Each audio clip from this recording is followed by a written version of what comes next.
is shifting, and Africa is at the center. The Global Compass Virtual Summit helps you navigate it. Build digital fluency, develop a global skill set. It's a free all-day online gathering hosted by African AI Auntie, designed to prepare you for opportunities without... In Africa, we say, start where you are, use what you have. I am Chiyedza Nyahuye, the African AI Auntie, born in Zimbabwe, shaped across 4 continents and rooted in the wisdom of community. My mission is to help students, educators, and creators understand, engage, adopt, and implement AI plus digital entrepreneurship. Through my book, The AI plus Digital Entrepreneurship Blueprint, my workshops and platforms, I provide tools to turn your ideas into income and lead Africa into the global digital revolution. This is more than a business. It's about unlocking dignity, possibility, and legacy. Join me, and together we'll build Africa's digital future.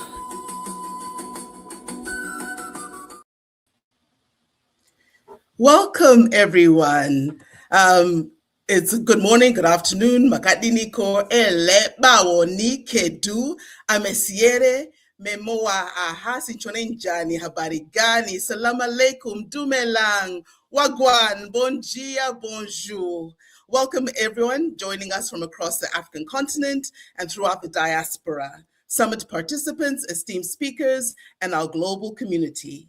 Welcome to the Global Compass Virtual Summit, a space where exposure meets possibility, where inspiration meets clarity, and where ideas no longer are admired but activated. Today we are here not simply to just learn. We are here to redefine what economic participation looks like for African youth and professionals in the 21st century global economy. Africa is the youngest continent in the world. Over 60% of our population is under the age of 25. This should be our greatest advantage. And yet, across the continent and in the diaspora, we see a painful contradiction. Intelligent graduates, skilled professionals, creative, capable young people entering markets that do not reward them with income.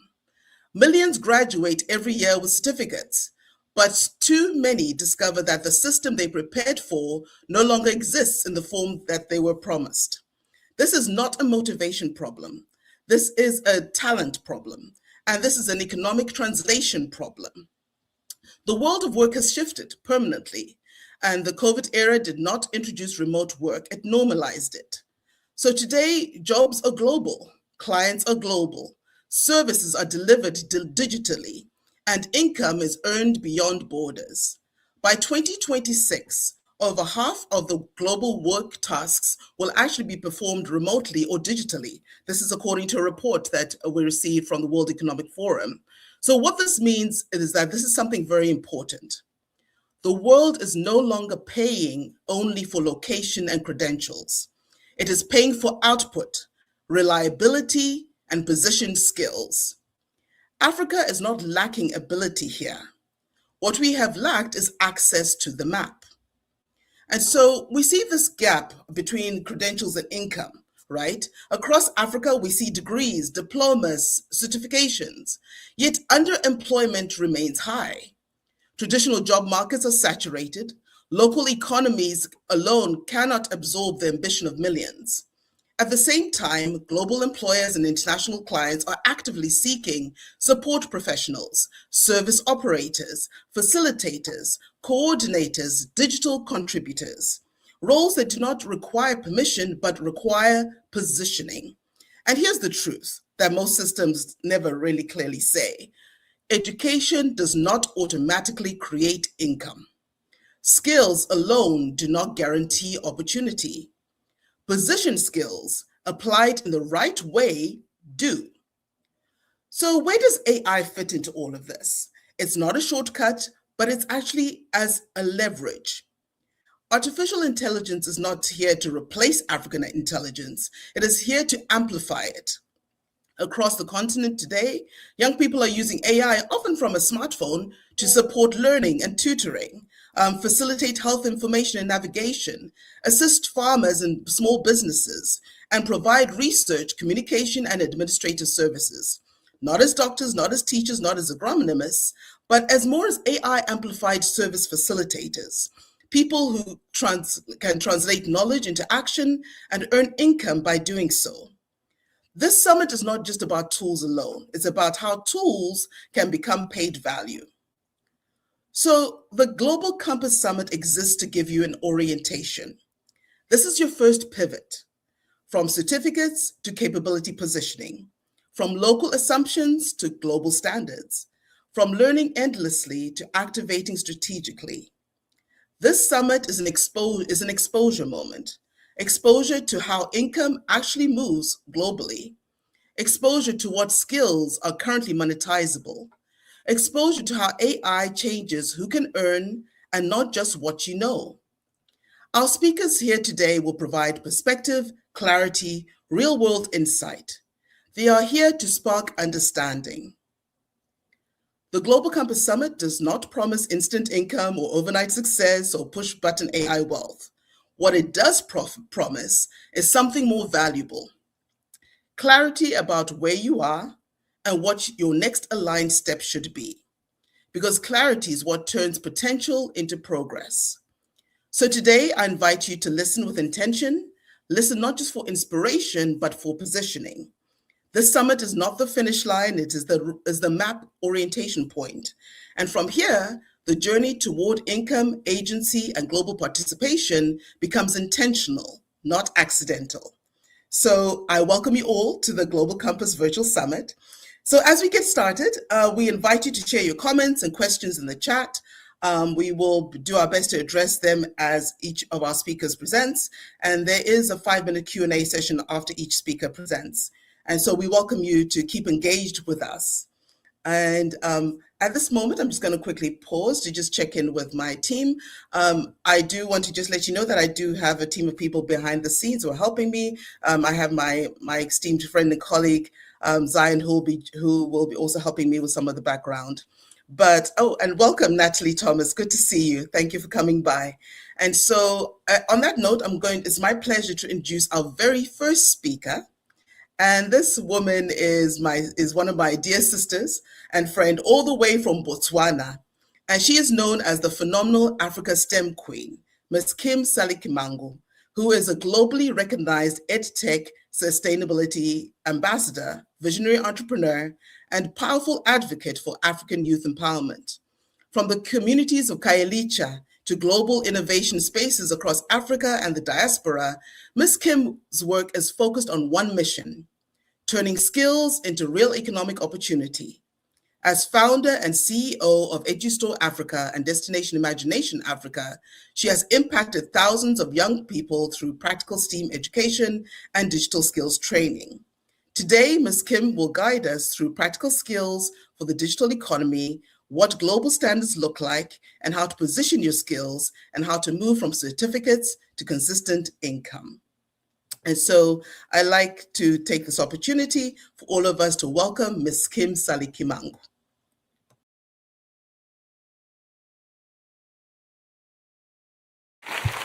Hello, hello, hello.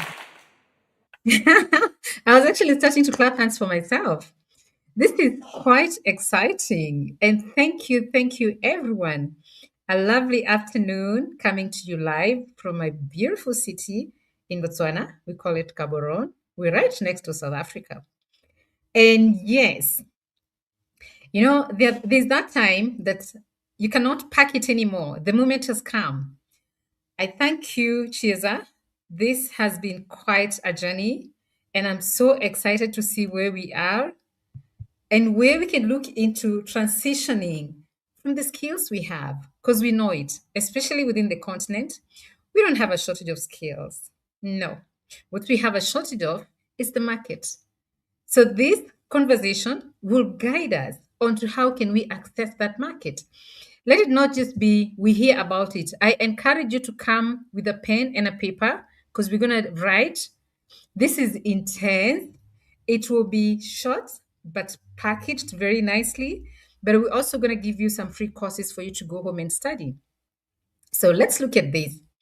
If you came here because you want a real income skill, not motivation, please raise your hand or put it on the comment section. If you're here because you're tired of certificates that don't change your bank account, you got to keep it up. Keep your hand up or keep on commenting. And if you're whether you're watching us on YouTube, on LinkedIn, just keep on pressing that button. If you're ready to compete globally from Africa without begging for opportunities, please keep it up. Go actually higher. Now, just look around you. This is not a small problem. It is. This is not a small problem, truly. We've seen it. This is a movement, and we are ready to rise up to the occasion. Today, I'm going to show you the exact practical skill path that the global market pays you for and how to position yourself so you're not invisible anymore. So you don't feel like this is my 10th course, this is my third degree, and I'm not getting opportunities. So let's start with the truth that will set us free. Somewhere right now, a client is looking for a virtual assistant, right? Put it on the comment section. Somewhere right now, a startup needs a landing page by tomorrow, or even right now. Somewhere right now, someone is hiring, not based on your country, but based on your proof. And here is the part that hurts. They don't know that you exist. We're going to fix that today. This is the transition because the digital economy does not reward potential, it rewards evidence. It doesn't matter how many times you've tried to do this and that. Do we have proof? Do we have evidence? So you're going to repeat after me. This is a class, right? A quick exercise. You've got to repeat this and say it loudly. I'm not behind. Say it again. I am not behind. Now I can learn skills that pay. Now I'll show my work publicly. And now I'll show my work and show proof what I'm capable of and what I've done in the past. Because you got to know this. Talent is everywhere. But the people who win, they're the ones who can prove value fast. So as we transition, let's talk about what actually pays and what the market ignores. We know it. Most people in the world are qualified. And still, most people are struggling. We've seen that. And today, we're not going to talk about our problems because we know them. We're here to discuss solutions. We know qualifications are not the same as market value. Today, we're not going to upgrade you from skilled to selected. The truth is, you must understand. You must have your paper and a pen, listen keenly. We're going to do some tests. We will have some exercises as we go along with this, and we'll also assign you some courses for you to do and get back to us. We're here to support you. So I'm going to get on this presentation, and please keep your comments coming. Keep asking questions. We'll address them after this session. I'm going to be quick so that we have time to interact. Post on comment section. We have a team that's supporting us with that. And make sure you get value. Make sure you can go home saying, yes, I went for the summit, and this is how I'm going to sort out my problems from now on. So you're not competing locally anymore. We know that. We're not confined by the borders that are there. The market, it's currently a global village. You can have your product and you're selling to somebody in Canada, somebody in Singapore, somebody in whichever part of the world. You don't have to compete locally. You can be so many different things as we see it. You can be a virtual assistant in Manila. You can be a designer in Eastern Europe. And you can be a developer in India, where at least you're still in your garage, within your mother's couch. The global market does not care where you are from. I've been a big fan of hiring remote workers. And quite often, they even tend to be more productive than the ones who come to my office every day.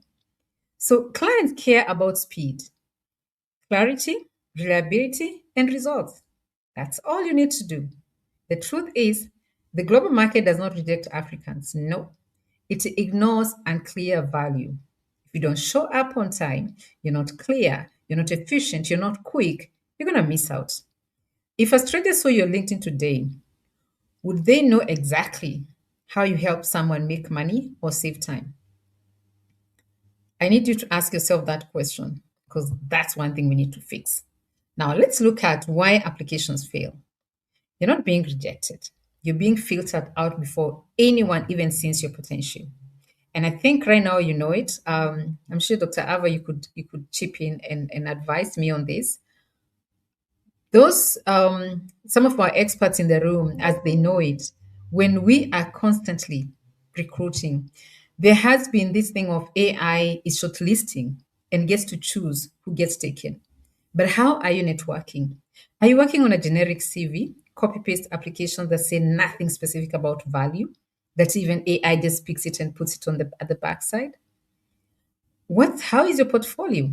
If you don't have a portfolio, claims without evidence of actual work or results won't get you anywhere. Get those testimonials, put it in your portfolio. Let's know who you support, what you've done before. It doesn't matter whether it's something you did in college or something you did in high school. It still matters that you did it. Bring it on board, put it on your portfolio. I get super excited every time I'm recruiting and a potential employee sends me their website. Just a tiny little personal website because it's super easy now to create one. It can take you an hour at most to create a world class website. I'll share the tools later, which I might put in the comment section, some of the tools that you can use to create those websites. You don't have to be a tech person, you don't have to be a coder, you don't have to be a programmer now to create a website. Let's talk about no digital footprint. Invisible online means non existent to global clients. I love using this slogan that says, if your business is not online, you're not in business. So, in the business of looking for a job, but you've got no footprint online, I can't see you. Currently, I'm recruiting 20 salespeople. Guess what I've put on my checklist system? You have to give me your LinkedIn link profile, your Facebook profile, and of course, a lot of questions on what you know about AI. So if you don't have any of those platforms, the system just puts you at the back. I'm not interested because this day and age, where you're going to start training somebody on how to be their own brand ambassadors. I mean, it's draining. So let's show up and show up ready. Now, nose positioning. You've got to show your value, do your job, have a presence, network. Let somebody look at your profile and want to know more about you. Now, let's talk about from learning skills to monetizing them. Getting a skill is one thing, making sure that you're monetizing that skill. We have a lot of people that get end up in the rabbit hole of chasing this course, that tool, that tool. Today, we stop that. We start with the skills we have, we package them, and we start making money because making money makes sense. Skills alone, technical ability without packaging, positioning, or proof won't take you anywhere. We know we have people with their PhDs that are jobless, that are struggling to get work. We have people, world class programmers, that are still jobless. Now, how do we package that value? Clear positioning that shows outcomes, not just effort. You've got to show your potential, whether it's a business partnership or potential employer. How do you position yourself? What is the proof that you're the right person to work with? Let's talk about market currency, evidence that generates income and opportunities. How do you make sure that the case that you're coming up with, whatever problem you're solving, is monetizable? The market is greedy. With the AI, we can't afford to have any excuses. Recently, I used Mana's AI to do for me a business case and do a SWOT analysis on this particular project. Can it work in Botswana? Is Botswana market ready? And the research, the feedback I came up with was so sensible. It did my SWOT analysis to make me know, should I launch this project here or it's too early? Is it ready for another market? Can I launch this in Singapore? Because I can. Right here from Botswana, I work with global communities, people that I've not seen. All these people on this platform, the speakers, they are my friends. But where did we meet? Online. I've never met Chiyedza in person, but we work a lot together. We support each other. We do projects together. So is Dr. Eva. So is Dion. So what is stopping you? Your network is your greatest asset that you have. And using these online platforms will bring you the results that you're looking for. Now, the market pays for outcomes, not effort. You must move from I can do X to I help you achieve Y. How can you help me? A skill without positioning is invisible. It's not necessary. Your questions are coming? Are your questions coming? Am I too fast? I hope I'm not. I think I switched off from the comment section. Now, the practical skill stack that pays. Not everything digital makes money. Focus on skills that solve real problems for global clients right now. As you've seen it, everyone is busy creating a tool. You don't need every tool. You just need tools. Any tool that's getting created, especially these AI tools, that cannot solve human problem, it's dead on arrival. Don't get stuck into that. Look at tools, practical tools that you can use every day to solve those problems. Let's look at also the market demand. What's needed? The world still has a shortage of virtual assistants. Get that skill. There are so many free online courses that you can do and get to know what does it mean for me to be a virtual assistant? Calendar management, inbox organization, understanding CRM systems, research, and operation support. Every entrepreneur struggles with that, and you can provide that service. Web design basic. Every business needs a website. No code tools, landing pages. That you don't need to be a coder. Focus design that drives results. So just focus on learning how to design. And this is a course or a skill that you can get maximum within a day. And you're creating websites. You can turn creating websites as a business you do for people, or you can even look for a job as a web designer. And this is something that at most you can truly create one website every day. Think about that. You're monetizing your website, you're charging $200, $400. There are people who charge even $5,000 for a website. Start small, but start now. Tech tools and automation.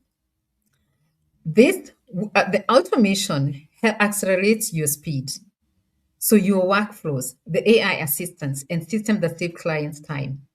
So once you get a little bit of those skills on how you can use AI to help you do that, you can help yourself to upscale your business and you can also serve others. Speed is what we're looking at right now. Everybody wants to win and wants to win now. How quick are you? How efficient are you? Can you deliver? Now, this is where the rubber hits the road. And today we said we're being honest, especially I'm addressing our African youth. Global work standards, what clients expect but never explain.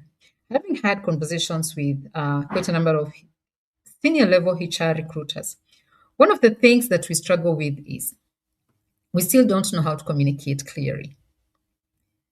You have to be concise, professional, and you have to give timely response. Imagine this day and age that you get an email and you respond 2 days later. That client, whatever that person was looking at, moves on. And as we talk about branding ourselves, that speaks volumes. If you're the kind of person who does not respond quickly to emails or WhatsApps or messages on LinkedIn, that person will not be interested in working with you. And then as well, when you pitch, can you explain your case in a way that everybody can understand what exactly you're marketing? You're looking for a job. Who are you? What do you stand for? Where's your proof? Fast response within 24 hours, ideally or sooner, helps. Right now, as I recruit, I'm starting my interviews with people who applied fast. You were quick, you responded, and you did a good job. Documentation, track progress, share updates, keep records. There are so many tools that you can use to do this.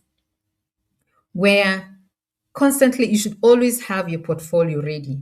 When somebody says, I'm inviting you for a speaking engagement, I'm inviting you for a seminar, it's plug and play. You've already worked on your beautiful profile. You keep on updating your pictures where you need to have a minimum of 10 professional pictures that you get them to select so that it's themed as per who you are, what you stand for, right? Ownership, take responsibility without making excuses. We are done with that. 2026, we ain't doing that. We're not telling stories because we know stories are not bankable. It was rainy, the internet was down, my grandmother passed on. We ain't doing stories. And when we can't show up for a particular reason, we take responsibility. Professional boundaries. You've got to respect time zones, deadlines, and agreements. I find it extremely weird and, for lack of a better word, annoying when you get those phone calls late at night from somebody looking for a job, somebody working to work with you. You've got to respect boundaries. How do you address people? I love being addressed as Miss Kim. It doesn't matter what setting we meet, but can you address people as they like being addressed? Can you be respectful, right? When we agree on, I want my website within a day, can I have it within a day? Deliverables and overpromises, especially this one on overpromising. When we're desperate for, could be a project or something, that's when we say, I can give you your website within an hour. And you know for sure you can't do it. Why would you say that? I love it. I find it very professional when I meet people who are honest enough to even say, I don't know how to do it. It's okay. I don't know. It's an answer. But I can help you look for somebody. And if you don't know, you've no idea, you don't have to overpromise. You leave the stage with respect, right? You give feedback. Now, let's talk about feedback is not failure. Feedback equals trust. When clients give feedback, it means they're invested in working with you. Don't take it personal when a client says, I don't like that website. I don't like how your professional LinkedIn is done or how you did it for me. That's feedback. That's what helps you grow. If we can normalize listening to people, getting advice that don't do this and that, and you take it and you use that advice, 2026 is going to be a different year for us. Revision means opportunity. You're still in the room. You're not fired. You're being coached to succeed. I know retrenchment is real and a lot of people have lost your jobs. Don't allow that to define you. You're still that amazing person that can change this world. We've listened to a lot of stories. We've seen stories. We are living testimonies. 10 years ago, my business went belly up. I had to start from scratch. And guess what built my business? Online platforms, and specifically LinkedIn. And that's why I call it my pot of gold. I lost my house, I lost my business, I almost lost my mind. But somebody saw me on LinkedIn and told me, and we started becoming friends. Somebody from the US, somebody I didn't know, and just said, I understand your situation, keep using this platform. Now, for me, LinkedIn, come rain or sunshine, I have to visit it every day because that's where I get my clients from. That's where I network with people. My partnerships are created here. Choose one. You don't have to be active on all of them, but get one that supports you. Create a community. Clients test character. They're evaluating your coachability, your emotional maturity, and problem solving ability. So that conversation that sometimes you have with a potential client or a potential employer, and you leave the stage going like, that didn't go well. You've got to unpack your emotional intelligence and leave with decorum. We don't have to work with everyone, but we have to be respectful to everyone. Remember, professionals don't defend their work defensively. They refine it strategically. Revisions are how you get rehired.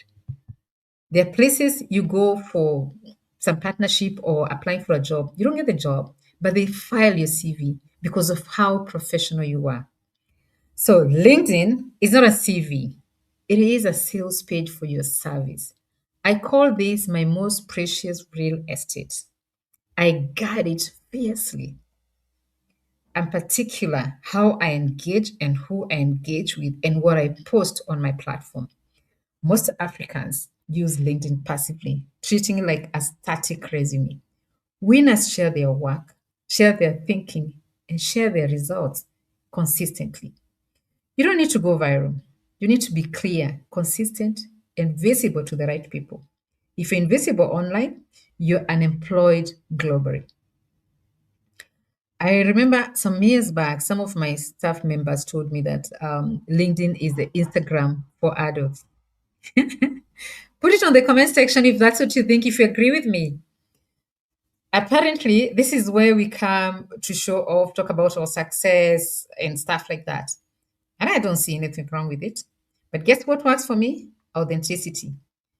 Even the days I'm having a bad day, even the days that that client has rejected me, that I'm struggling to pay my salaries for my staff, I talk about it. Because somebody else, what you're going through is a lesson to somebody else, is inspiration to somebody else, telling your story. It's beautiful, it's important. I tell my stories to an extent. A lot of people who follow me, engage and interact with me, they sort of like literally know me in person. And that's what we need to do because some people know what I stand for, what I don't like, because we talk often and we don't talk like a phone call, we talk through the comments. LinkedIn is one platform. I call it the gift that keeps giving. So interact, share, exchange with others. Share your work, share your thinking, share your results. The African advantage. You're not late, you're early. If you move, you've got to move now. We said we're doing it today. Young population, as our African auntie said, we're the youngest continent. We have digital hunger. I think ChatGPT a few months ago said the biggest users are in Kenya. And by the way, I'm Kenyan manufactured.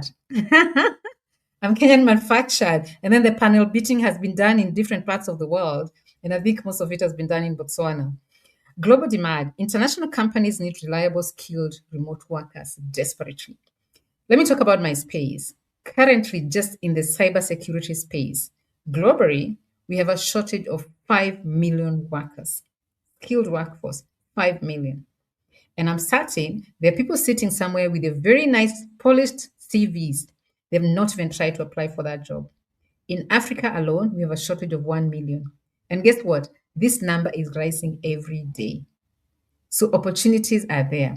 The gap is not intelligence or capability. The gap is structure, exposure, execution. That gap can be closed in the next 90 days.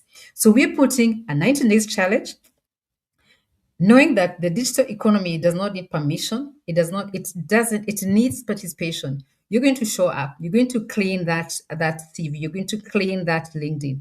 You're going to talk to people every day. You start, whether you're joining other people's podcasting or you start yours, but you'll show up. This is the moment. And it is your moment. Stop collecting more certificates, more courses, more theory, more excuses. 2026, we ain't doing excuses. Start building. Show us proof of your work, real projects, clear positioning, visible results. Choose one skill. Focus on mastering one marketable skill. Choose one platform. Build visibility where your clients are. Some of us, I'm in the business of maybe beauty or something like that. My clients are on Instagram or TikTok. Do you go there? We're not saying you must be on LinkedIn. You're doing B2B or what you're packaging and marketing your clients, the CEOs are on LinkedIn. Come, learn how to use it. Choose one outcome. Define the result you help clients achieve. The world is not short of talent. It is short of people who show up and show up ready. Do we agree we're going to change? 2026, we're showing up and showing up in style. Thank you very much. I'm not sure there are questions for me to answer. I just wanted to give you your flowers, Ms. Kim, and thank you so much for your invaluable nuggets that you have shared, not only about the global opportunities of upskilling your skills and even these particular industries that are in need of those skills like cybersecurity, but we do have plenty of comments that were coming through as you were speaking. Just start off with Blessing Idioma, who wants to just say thank you, Ms. Kim. And then there's also we have people tuning in from different countries, from India, from Botswana, from Ghana, from Nigeria, from Jamaica, and even from Poland. So I'm seeing some of the comments. But let me just scroll down if anybody has any questions for Ms. Kim at this point, because I'm seeing. Okay, let me just quickly. Sorry, I'm just quickly going through these. Okay, so this is one that also came up. Her name is Agatha. My name is Agatha, and my question is this: why is it that some person criticize AI when you put it to use, and as a result of this, I feel confused using it? And secondly, is it right to copy AI and drop directly into your LinkedIn post? I love this question. Thank you very much, Agatha. The gene is out of the bottle and it ain't going back. So we're done with debating if we can use AI or not. We're done. We just have to use it and learn how to use it. However, I'm an advocate for ethics in AI. So why is it that person criticize AI when you put it in use, and as a result of this, I feel confused using it? Agatha, don't listen to the naysayers. There's a whole pushback. There's a whole community. Some of them conspiracy theorists. Others, they're just scared. I'm going to lose my job if I use this thing or this. A lot of stories are out there. But guess who is winning? It's everybody who is using AI. And guess who's going to take your job? Somebody who is using your AI. You can tag me, comment somewhere. I can share with you some courses on how you can start learning how to use AI. The right use cases, that is what matters. However, don't copy AI and drop it directly to your LinkedIn post. No, I actually don't advocate for commenting using AI. I create my posts with AI, but I first strategize and think. I get into my think tank. I create personally what exactly do I want to talk about. Then I can tell AI the skill is in prompt engineering. How do you give it instructions? Oh dear, I think we've lost Miss Kim for a second, but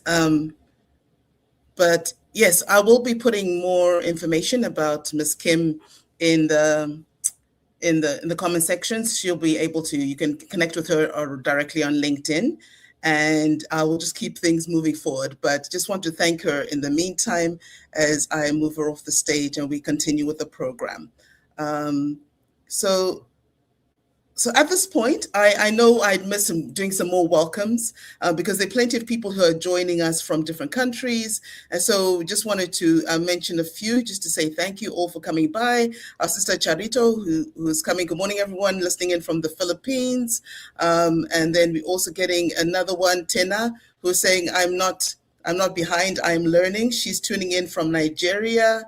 I'm looking at some people who are also even tuning in from on YouTube, and I'm seeing a couple of people here. One moment, sorry.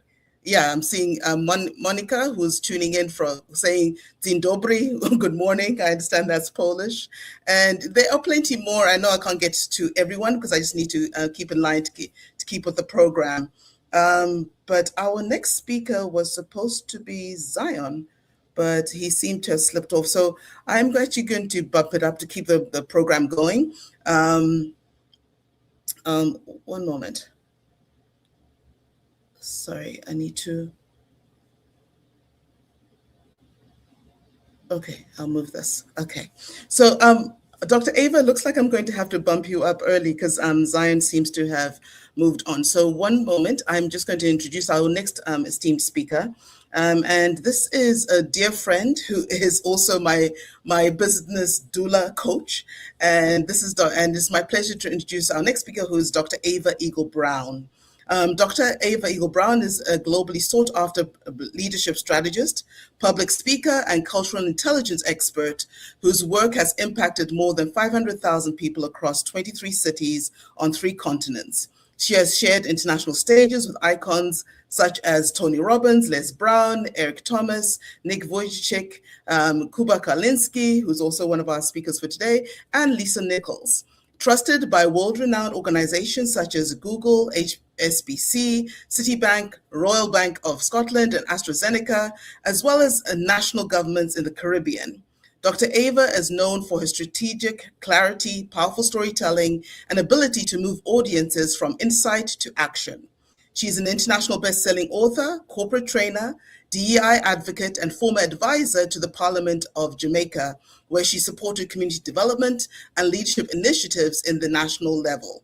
Today, Dr. Ava will be guiding us through global mindset and cultural intelligence, helping us to understand how to navigate communication norms, cultural dynamics, and professional expectations in the international and remote work environments. So at this point, I'd love for us to give a big warm welcome to Dr. Ava Eagle Brown. And here we go.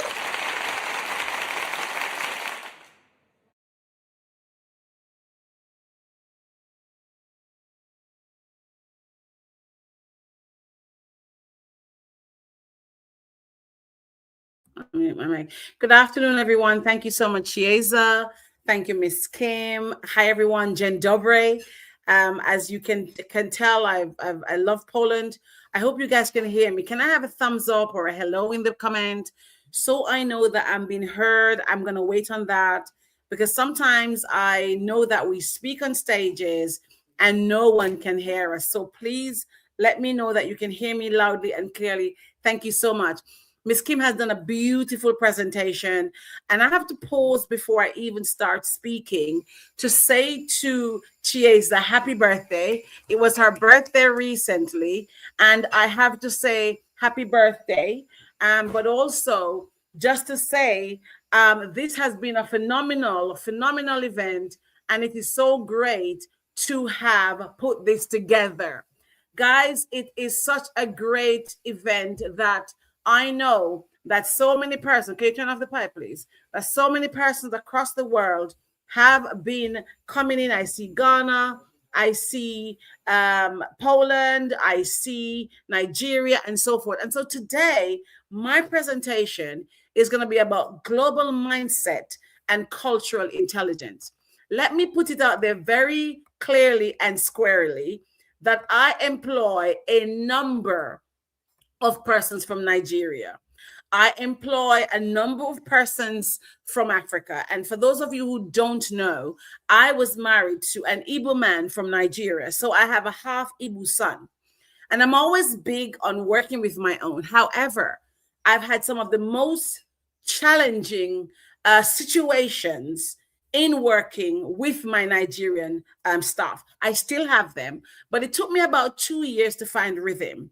And with the world so wide open, I'm going to talk to you about how can we ensure that whilst the world is open to us, we are maximizing our full potential and we're doing the best that needs to be done to attract, to retain the customers and to expand and scale our business. For those of us who don't know me, my name is Ava Eagle Brown. I don't need any more introduction. I think Chiyedza shared a lot. So the truth nobody told you is that Africa is not broken. You know, Africa has a lot of skill. Africa has a lot of talent, but there is still a struggle. I've been to Africa myself 4 times. I've been to South Africa 3 times, loved it so much. And I've been to Ethiopia. I haven't been to West Africa, but I think I've gone there in my spirit and my soul and even marriage. And I know the continent is rich with potential. However, we are still struggling. Why are we struggling? Because the global market does not reward effort, struggle, or politeness. Africans are some of the most polite people on the planet. But is it rewarding us the way it should? No. And that's because the world rewards clarity, confidence, and outcome. I say to my designer so often, can you please listen to what I say and translate it? What I find when I'm communicating with my African staff, and I still have them, I have to repeat myself 10 times. And sometimes I remember my marketing agent said to me when I was doing the Black River Film Festival, Ava, why do you bother?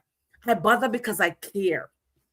Sometimes I have to say, I have to draw things and label them and literally use pen and paper. There's no clarity. And if I were not patient, I would have stopped working with my African counterpart, not because they haven't got the potential, but because there's no clarity sometimes, and the outcomes that I'm looking for are not there. The other thing is that this session is for the virtual entrepreneur, the digital architects, and so forth. And you know who you are. I want to help you get seen, get hired, get paid, because at the end of the day, with the internet so expansive and the world being our oyster, are we sitting there not being paid well, not getting the clients we need? And the question that should be on our minds is, why is that the case? So the reason that this is happening for a number of us is some of the core mistakes we make. You're thinking that you're a job seeker. You're not a job seeker. I'm applying for work. No, you're not. The right thinking should be, I'm a service provider. And tell me what problems you're solving for me. What is your solution to the problem that I have? The other language that I hear very often, and guys, I'm not speaking from a vacuum, I have African staff, and Chiyedza knows this, is that the language is wrong. I'm happy for an opportunity. You're not desperate. Let us not lean into the conversation that people think Africans are desperate. You're not desperate, or I'm open to anything. My mom always says, if you don't know what you want, you settle for anything.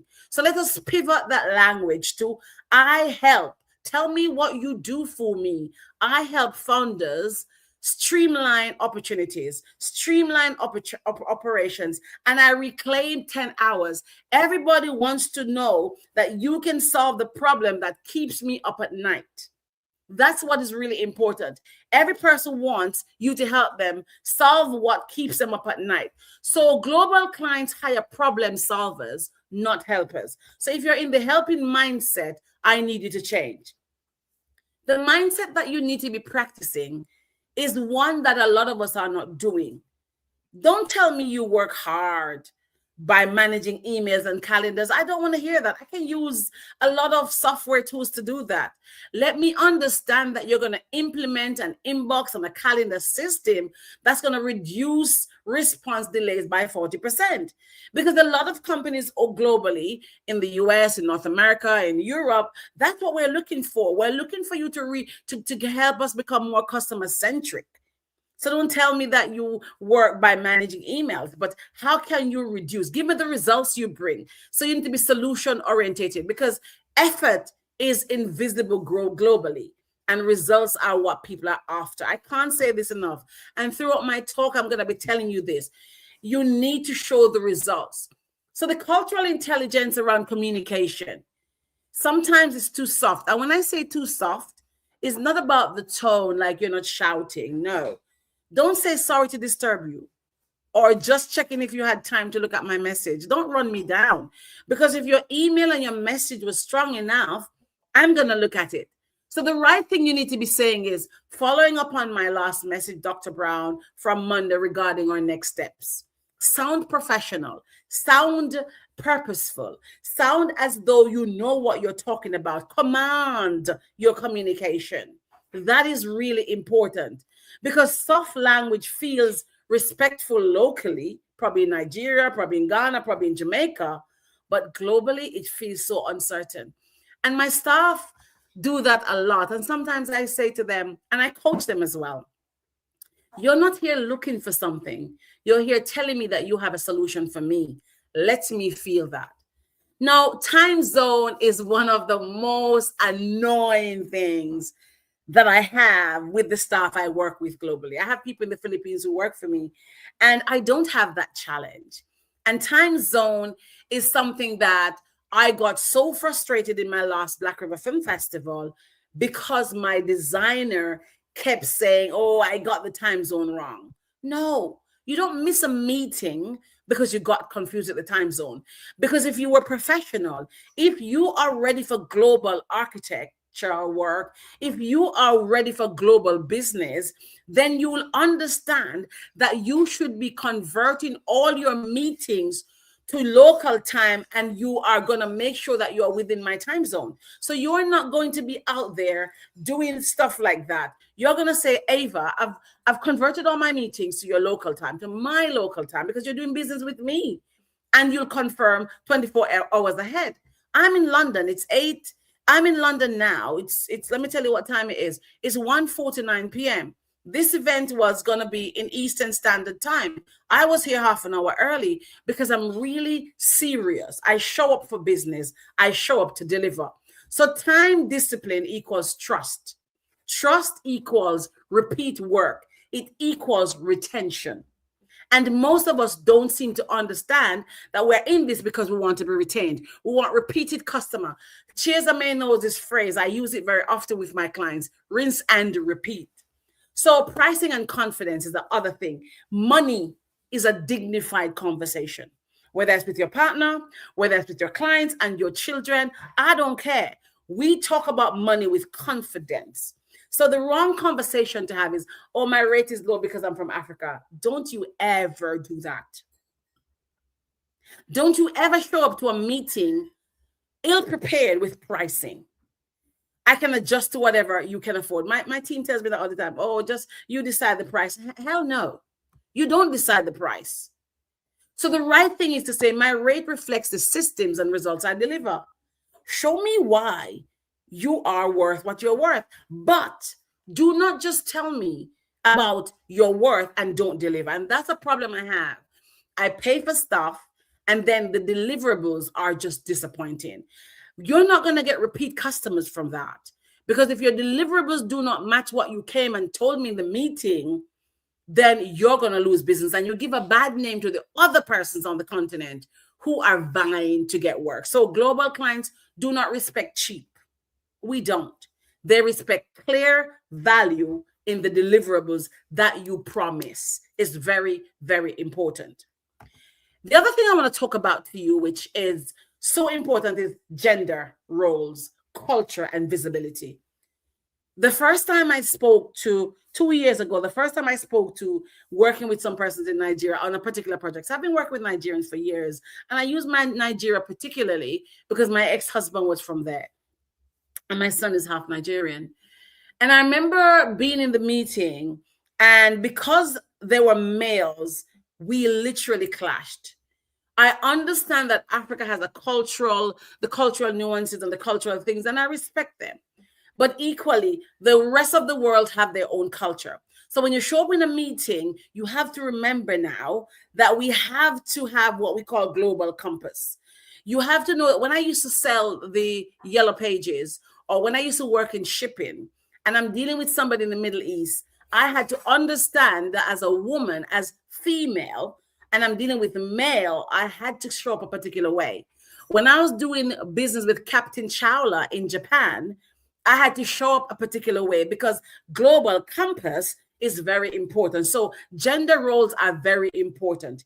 You have to understand, you don't say, oh, waiting to be noticed, or you're going to be avoiding visibility, or you're going to stay silent in meetings, or you expect that because your female potential business partner in America is female and you're male from Nigeria or Ghana or wherever, you're going to expect them to behave like your wife. They're not going to behave like that. Because you must remember, they are also in authority, and you have to know when to ebb and flow with your cultural norms around gender. This is business now. It's not your wife. It's not your girlfriend. You're not courting her to date. This is business.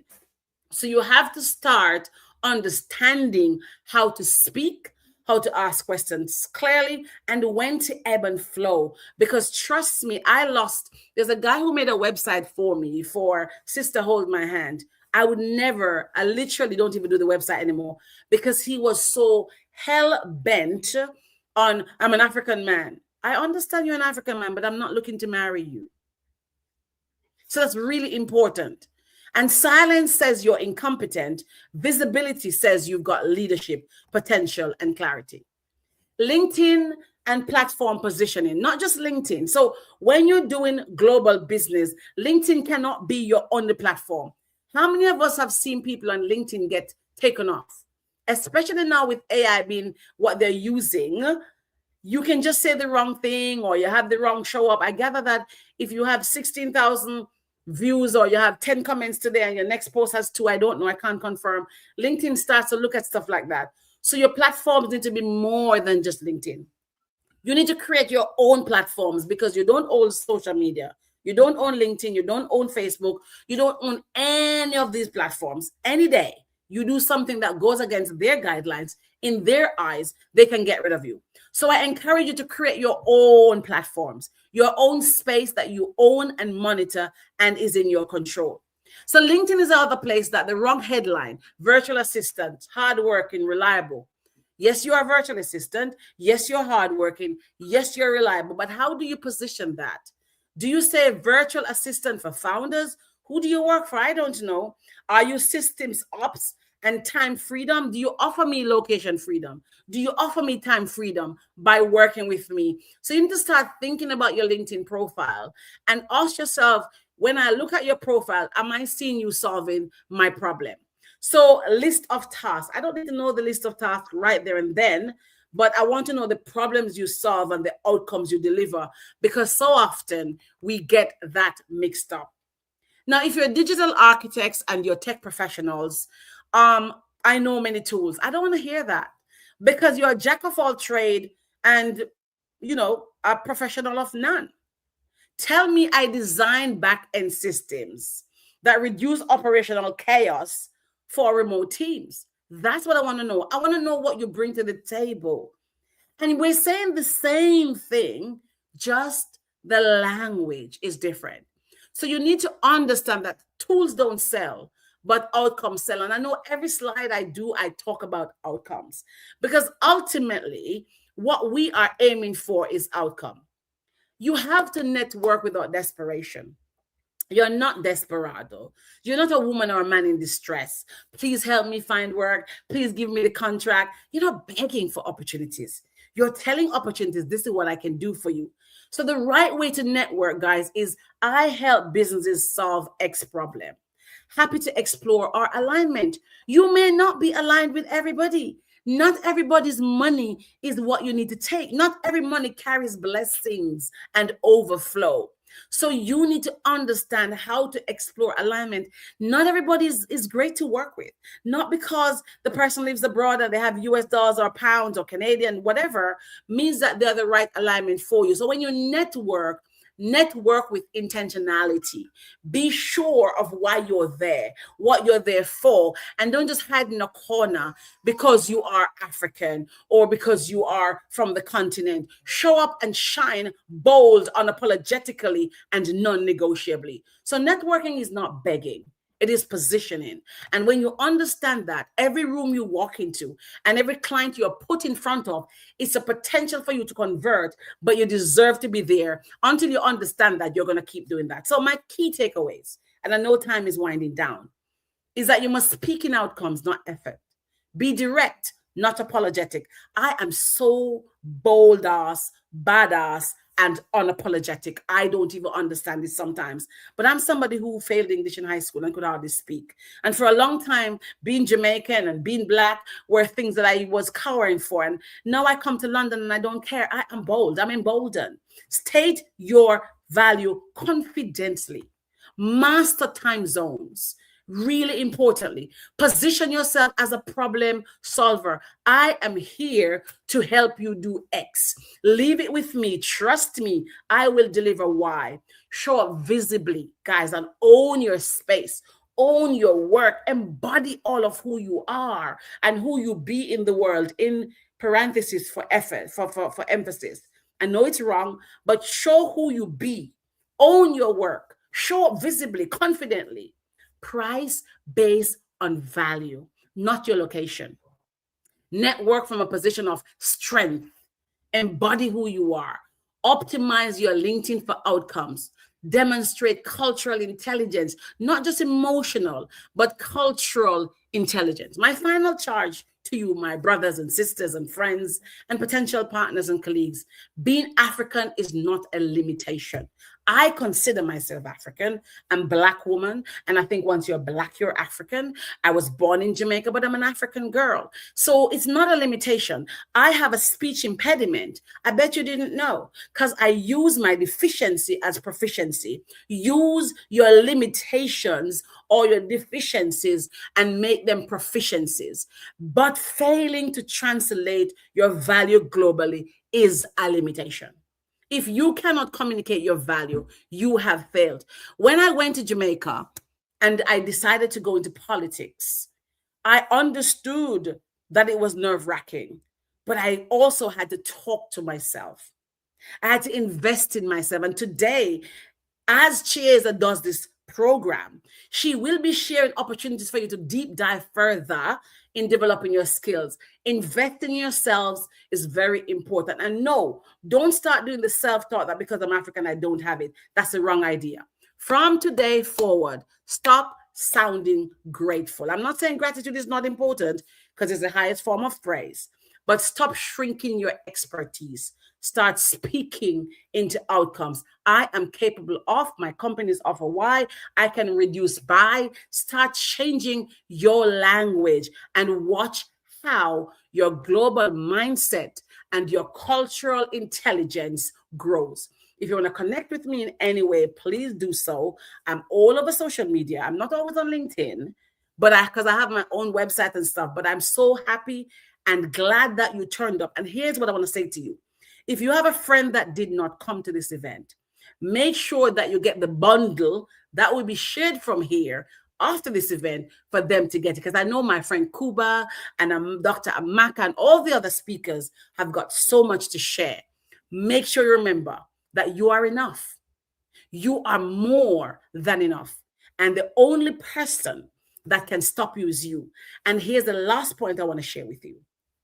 Everybody in Africa who has a laptop has the same opportunities. Those who say I can are correct, and those who say they can't are also correct. It's a matter of choice. Thank you so much for listening, and God bless you. Thank you so much, Dr. Ava. We so deeply appreciate all your powerful insights.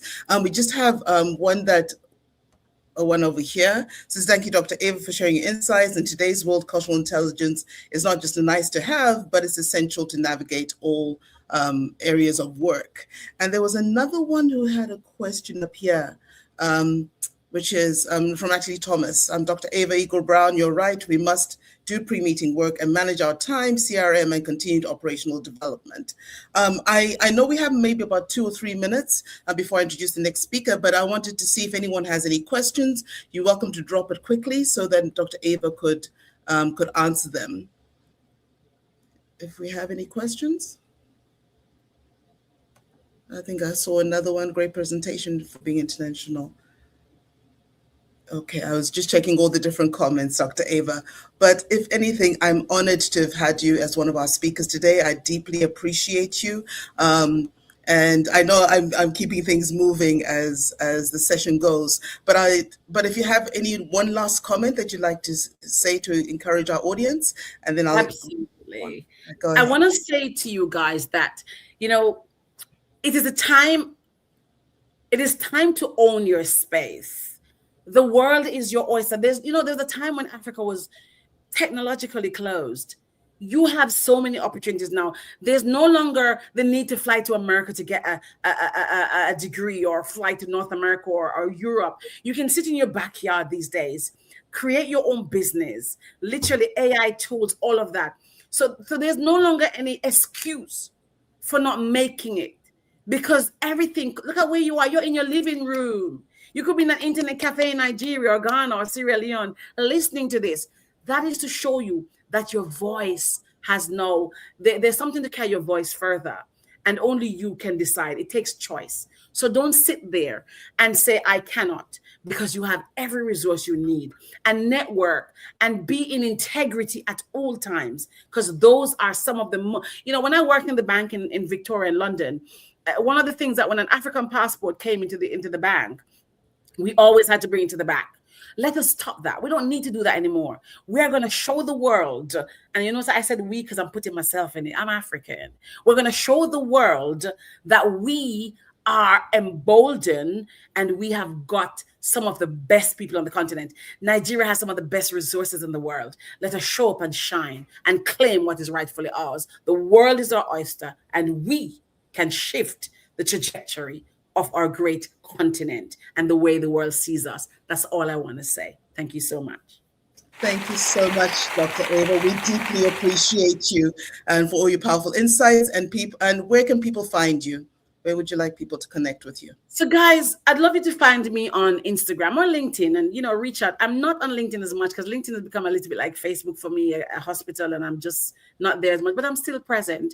But reach out to me and let's have a conversation. I do a lot of things. I have a film festival. I coach, I train, I I publish books and all of those things generally, but in all, I'm here just to share. I'm going through a phase right now where all I'm doing is sharing, but come and say hi and let's have a conversation. Thank you.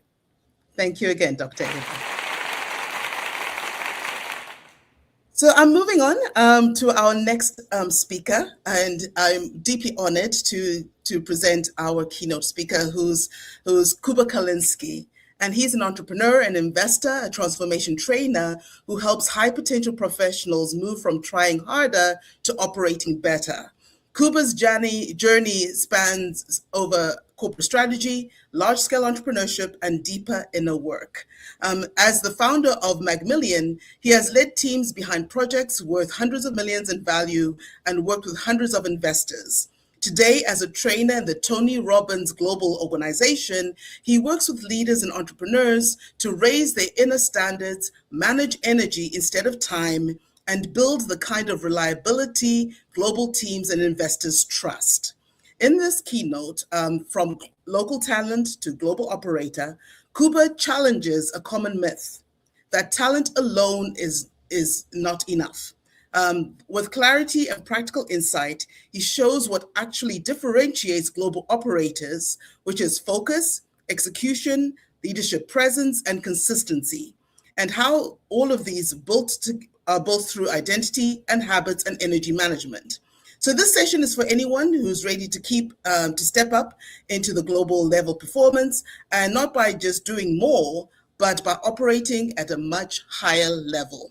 So at this point, I'd like to invite Kuba onto the stage, and please could you give him an resounding welcome. Thank you, Kuba, for being with us today. Thank you so much for the invitation, Chiyedza. It's a pleasure and honor, and I'm super grateful to be here and to share some of the observations and insights and learnings from my experience and from experience of those that I had a chance to meet along the journey. Thank you so much and welcome everybody. It is a very special moment, very special summit, and if you are here, then you won a lottery at least, because you will have an advantage over those who decided to spend their Saturday in some other way. Welcome also to everybody who are watching the recording, and it's never too late to make the next step and make the next decision. So let me start with a question, and the question is: have you ever wondered why someone with the same skills as you gets global opportunities and you don't? Is it really about talent? Is it really about location? Or is it about how we operate? And if you look at the picture, let's say from a little bit higher perspective, from bird's eye view, talent is everywhere, and ambition is everywhere, and opportunity is global, and it is very, very competitive. And in a global world, your standards travel much faster than your resume. So if you set this course right, you can win even before you open your mouth or even before you show up. Because if you deliver and continue to deliver and continue to over-deliver, then recommendations, word of mouth recommendations will take you farther and faster than you can ever imagine. Before we go further, let me briefly share why this topic matters to me personally. And I am not speaking as a theoretist. It's not a theory. I've lived on both sides of transition from corporate environments through consulting, entrepreneurship, founding, investing, and also mentorship and supporting others in their entrepreneurial journey. For over 20 years, I've been building businesses. I've worked with leaders, investors, and supported people through moments of professional and personal change. And what I've learned is this: across industries, countries, and cultures, people who succeed globally, they are not always the most talented, but they are very clear about how they operate. And it's not only that you need to know what's the outcome, what you want, but also how you are going to operate that makes the whole difference. And let me show you what I mean. I'll start with some questions. And despite the fact that I cannot see you, I can read your comments and I can read your answers. So please use your hands, use your fingers, and use your keyboard, and answer this question. And ask it to yourself, like, why am I working so hard and still feeling behind? Why are you working so hard and still feeling behind? Yeah, I know that there is some delay between writing and the moment that I can see your reply. So the question is, why are you working so hard and still feeling behind?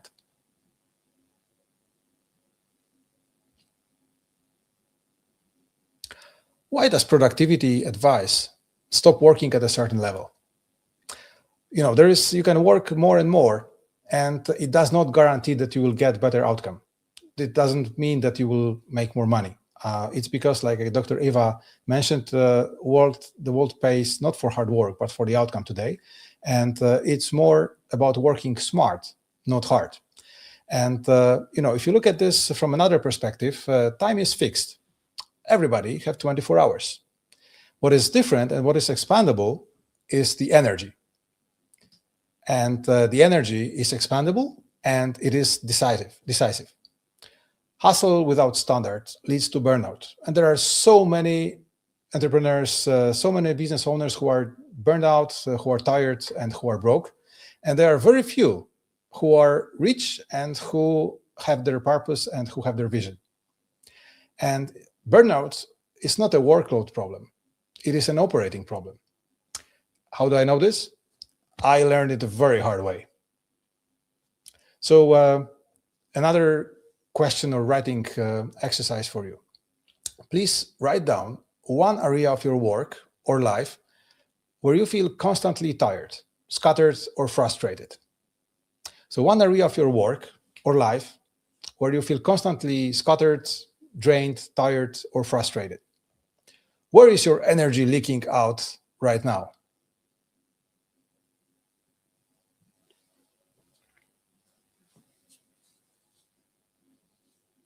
Ask yourself, and when you have your answer, type it also in chat or in comments.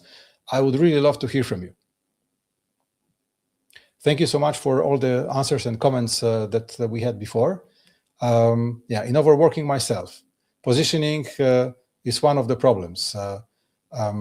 So you might have very different areas, either in your life or in your work, where your energy is leaking out. You are constantly thinking about it, frustrating about it, changing, not getting the result, not getting the outcome, and it's really, really the more it gets frustrating, the less energy you have, and the more energy is leaking out. And what I can tell you is that what drains you is not random. It points directly to how you are operating, and that's not a time issue. That's an operating issue. And another question that you can ask yourself, and I invite you to ask yourself, is what do you tolerate that costs you energy? So ask myself, like, what is it that I tolerate on daily basis, on weekly basis? What do I tolerate that costs me energy?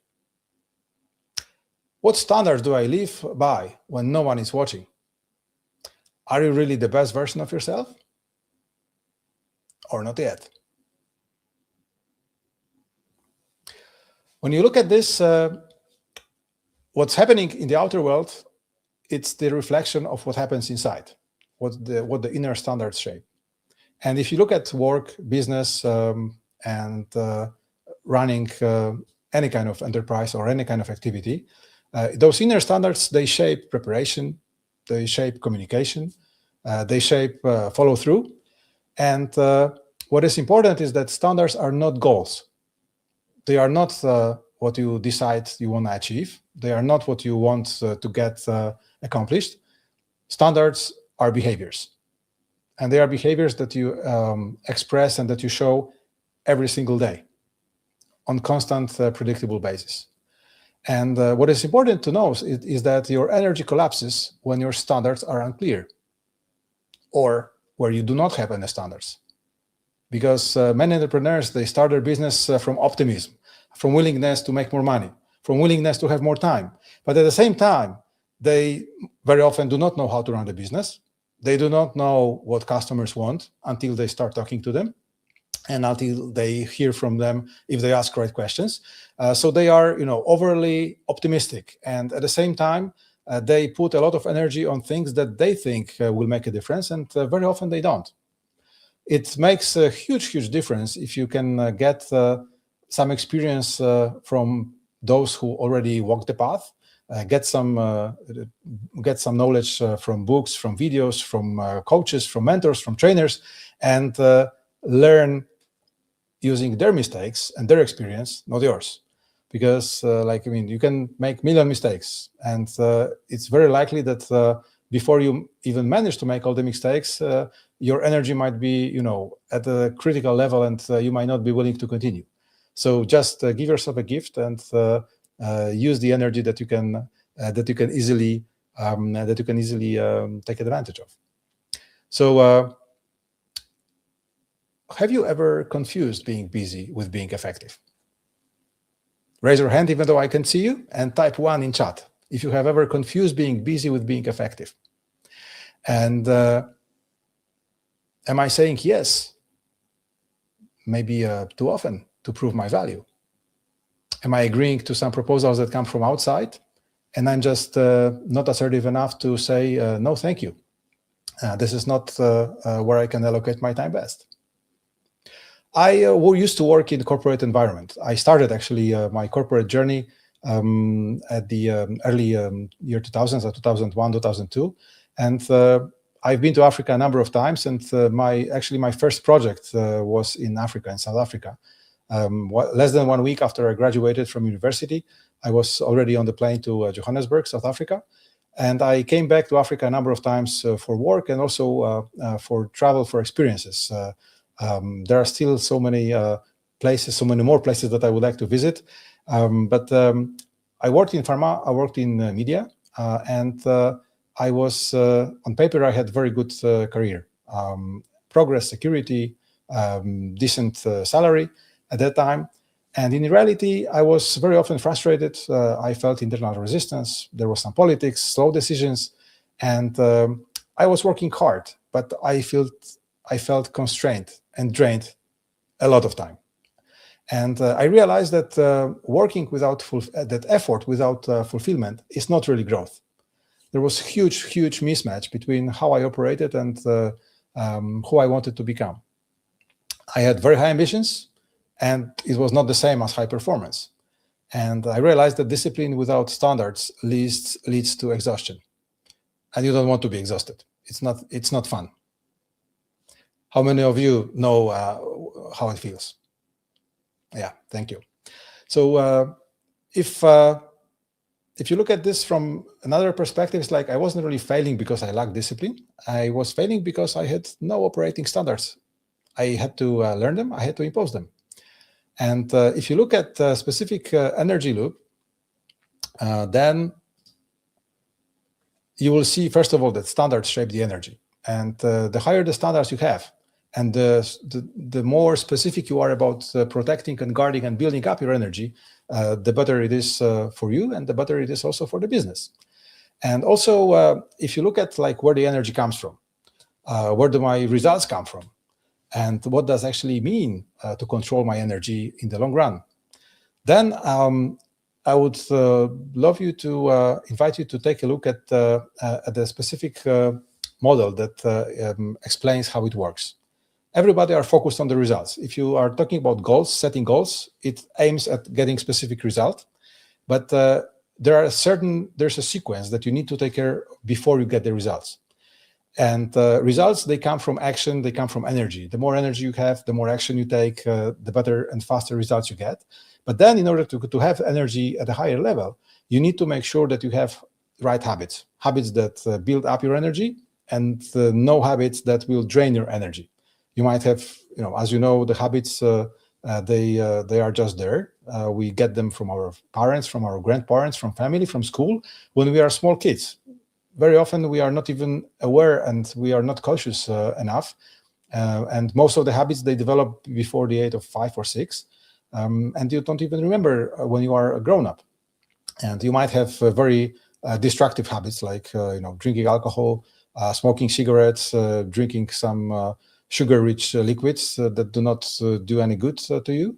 And there might be some habits that are super positive, like exercising in the morning, drinking a lot of water, like meditating, that will bring your energy up. And the key question is, what habits do you have? Are you aware even of the habits that you have? And if not, how about when would now be a good time to actually list down, notice what you do, why you do it, and see what habits you have. And in order to have better habits, you need to have right standards. If you have right standards, high standards for yourself, then it will help you to create supportive habits. And if you identify a habit that does not work for you well, which of course all of us have flaws and all of us have habits that do not work well. Same with me, I'm no different. But once you have your standards higher, you can decide, well, I've had this habit for too long, I want to change it. And then you can do this. And if you look at where the standards come from, they come from identity. So everything that we consider ourselves to be, like everything you say about yourself, I am this or that, or we are, or I am not. This is all stops on identities. And you might have many identities. You will have different identity at work. You will have different identity with your parents when you interact with them. You will have different identity with your kids, if you have one, or two or more. Different identity with your partner, with your spouse. Different one in church, in charity, in whatever social surrounding or environment that you are in. It's a really fun exercise to actually list down all identities that you have and see how you behave, how you show up, and maybe even give them some names so that you know who are you in the right specific context. And what is important is that when you decide to upgrade your identity, like you decide to step up and be global provider, global partner for businesses instead of tired local operator. And also it goes the same in your life. You are upgrading your identity. Then you have better, higher standards. Then you have better, stronger habits. Then you have more energy, and then you can get better, faster, and more satisfactory results. And also, like, if you want to start somewhere, start with standards, because standards is a decision. And standards come first, then habits. If you want to change your habits, just identify what triggers the habit, what is the result, the reward that you are willing to get at the end, and what you do in order to get there. If, for example, if you want to get more pleasure from eating something sweet with lots of sugar, if you do it from time to time, you will probably not die from this. But if your weight says that you could be much thinner, maybe instead of eating something sweet, you can change your habit into eating something more healthy. And if you are tired, if you have very little energy, maybe it would be great to think about some routines that would help you to get into higher energy and that you would do every single day. And high performance don't wait for motivation. They live inside standards. So a key question here is, what standards do you currently negotiate with yourself? What is it that you are not sticking with? What is it that you are willing to do? And what is it that you are not willing to do, or you are changing at the last moment? So write at least one standard you are currently negotiating with yourself, or you negotiate with yourself. And I would love you to share it in chat or in comments so that we all can learn. I mean, nobody is perfect, and nobody is expecting you to be perfect. But what you can do, you can improve yourself step by step. Every little decision, one standard after another. And so write one standard you should be living by. And key question is what you are tolerating that's keeping you small, and what can you do to grow and to be better? Because growth begins where negotiation ends. Yeah, thank you, Terry. Like, time is one of the issues. Like if you are having times to keep up with time or be on time, then definitely there are certain strategies that you can imply and decide, I'm going to be on time, and then do everything you need to, come early, 10 minutes, 15 minutes early, leave even earlier, allow yourself some time to get if you know that it's an issue, and after 30 to 60 days, because this is the time that you need to get a new habit, and if you practice it even more, it might be even shorter. There is some time, so give yourself some grace, and just be patient with the effort that you continue to make. So if you look at this, there's a moment that you need to ask yourself a question like, what has become unacceptable to me, and what is the decision that I have been postponing that I want to make now? In 2006, I decided to leave corporate environment life, and I joined a small consulting business that was founded by my two friends of mine a year before. I was facing fear of sales, and one of the reasons why I left corporate life, apart from not being fulfilled, was that everybody, like at least a few people, encouraged me to go into sales, and I didn't want to sell pharmaceutical products. I was not a doctor, I was not a pharmacist. I had business backgrounds, not biology, and I didn't feel comfortable selling medications, drugs to doctors and to pharmacists. But when I left and I went to this small consulting business, we sat on day one in conference room at a table. They showed me, hey, these are the services that we deliver. We have one big customer, we have a few smaller ones. We have 1,000 Polish zloty, which is approximately $300 on our bank account. And hey, we need to sell because we need to have money for rent and for salaries for next month. Who can you call? And there was no way out. I just had to make a decision, and I made this decision, and I learned that apparently I love people, I love to sell, and sales is actually a service that can provide people with value, and service that I'm pretty good at, and I like to connect. I love to connect, and I'm getting results. I shifted my identity from being an employee to operator, business operator, and I got to love the sales. Change doesn't start with better conditions. It starts with better decision, and identity shifts precedes behavioral change. So it's great to remember about that. So a lesson for here, and it's one of the most important things that I'm going to say. Change didn't start when conditions improved. It started when my standard did. So I'll repeat that. Change doesn't start when conditions improve. It starts when your standards do. So is it possible, or can you have some bad days? I do, and everybody can. And in bad days, there's a moment that you need to find a space to reset. So how do you reset on bad days? How do you stay consistent without burning out? There is this very specific routine that I encourage you to imply. You can do it in a way that will work for you. There are three things that you need to take care of: physiology, clarity, and identity. And for physiology, move your body.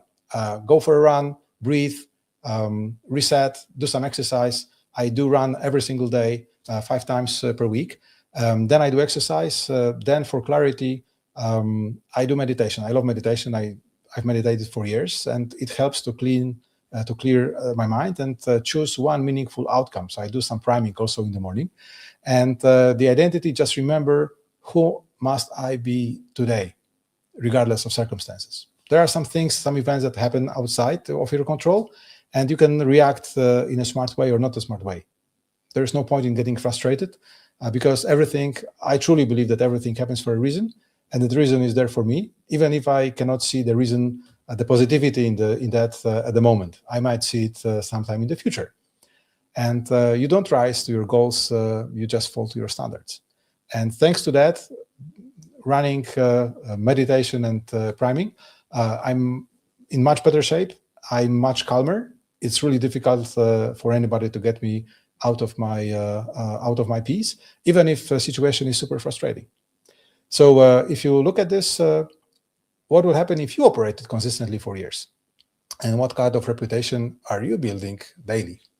If there is some discrepancy, then you have a gap that you need to fill in somehow. And if you look at if I look at this, I mean, thanks to all these changes, it took, of course, some time. The change doesn't happen overnight. It's like overnight success that takes 10 years or more. I decided to invest in personal development because I needed some inspiration. I started reading some books, participating in some seminars. I've been doing this every few weeks or every few months ever since. And this helped me to get the best ideas, connections, environment, and get some routines.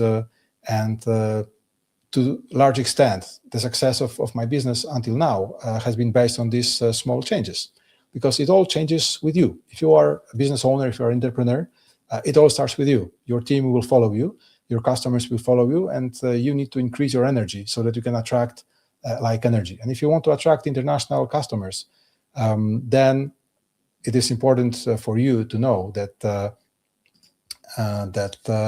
consistency builds trust. So you need to be consistent, and you need to make sure that you deliver regardless of what's happening. And calm consistency beats intense bursts without a question. Predictability builds trust, and standards compounds into freedom. Global opportunity is given to people who are predictable in the best way. Predictable is the key. Reliability is the currency of 21st century, and good news is that you can build your reliability. If you haven't done it yet, you can start building it from now. It's a decision, and following up on the decision. So what do global clients and investors actually trust? They trust reliability, clarity, following through, and emotional steadiness. People don't really bet on potential. They bet on standards, because no one has time and willingness to hope that they will be fine. Hope is not a strategy. So you need to show up and consistently be there for your customers. So key questions for you are like, where are you under communicating your value? And how might this operating style invite or block respect? Who are you choosing to become from now on? And I've had a number of different mentees, clients, customers, and people that participate in the trainings that made sometimes some small shifts, and they made decisions and made shifts, and it made a huge difference. What is important is that talent without standard often gets overlooked, and clear standards change how others respond. And be mindful that leadership begins with self-leadership. So start with yourself, and when you change how you operate, people respond differently. So one last time, please write, from today, I no longer negotiate with and fill in what you are not longer going to negotiate with. What standards will define your next chapter? Only one standard raised can change everything connected to it. And after this one, you can change another one, but it's just one today. So who am I choosing to become from today? You don't need permission to operate globally. Not at all. You are here, you want to do that, it's done. What you need is the courage to raise your inner standard and live it daily. So a huge invitation, thank you, and invitation for you to raise your standards. And I thank you very much for your attention. Please do connect. I'm all over social media, and if you have any questions or comments, or if you like some guide on your daily routines, I'm super happy to send you one. Please connect with me, either LinkedIn, Instagram, Facebook. Send me a message, and I'll send you something in return. Thank you so much. Thank you so much, Kuba. We appreciate all the precious nuggets that you've shared with us. We'll make this information available even in the comments so that people can follow with you. We do have a few minutes just to touch base with if anyone has any particular questions or a question that you'd like Kuba to address. I'm just checking through the comments where I'm just seeing this person here. Anointing Daniel saying you don't need permission to operate globally, raise your standards. A lot of people have been resonating with all that you have been sharing. Here's another longer one by Natalie Thomas. Kuba Kalinski, I've been achieving more personal and professional success since lowering my work hours and continuing to be intentional when I'm working. As a result, my continual development is more sustainable and no longer drains me. and my clients prefer me operating optimally over risking my delivering as a less than stellar service product experience for them.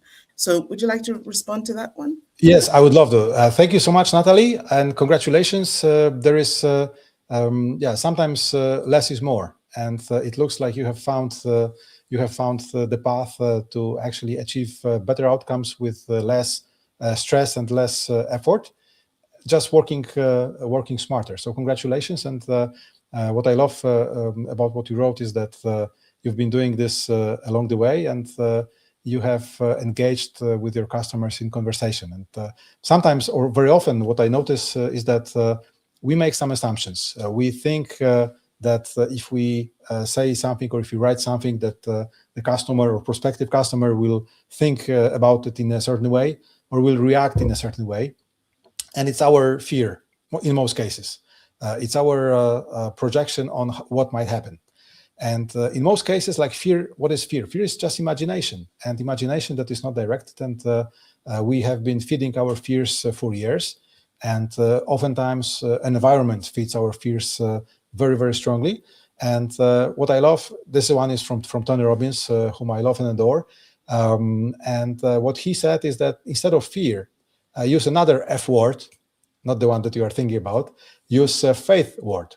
Faith is also imagination, but it is an imagination that is directed. So you are imagining a very specific outcome, a very specific direction.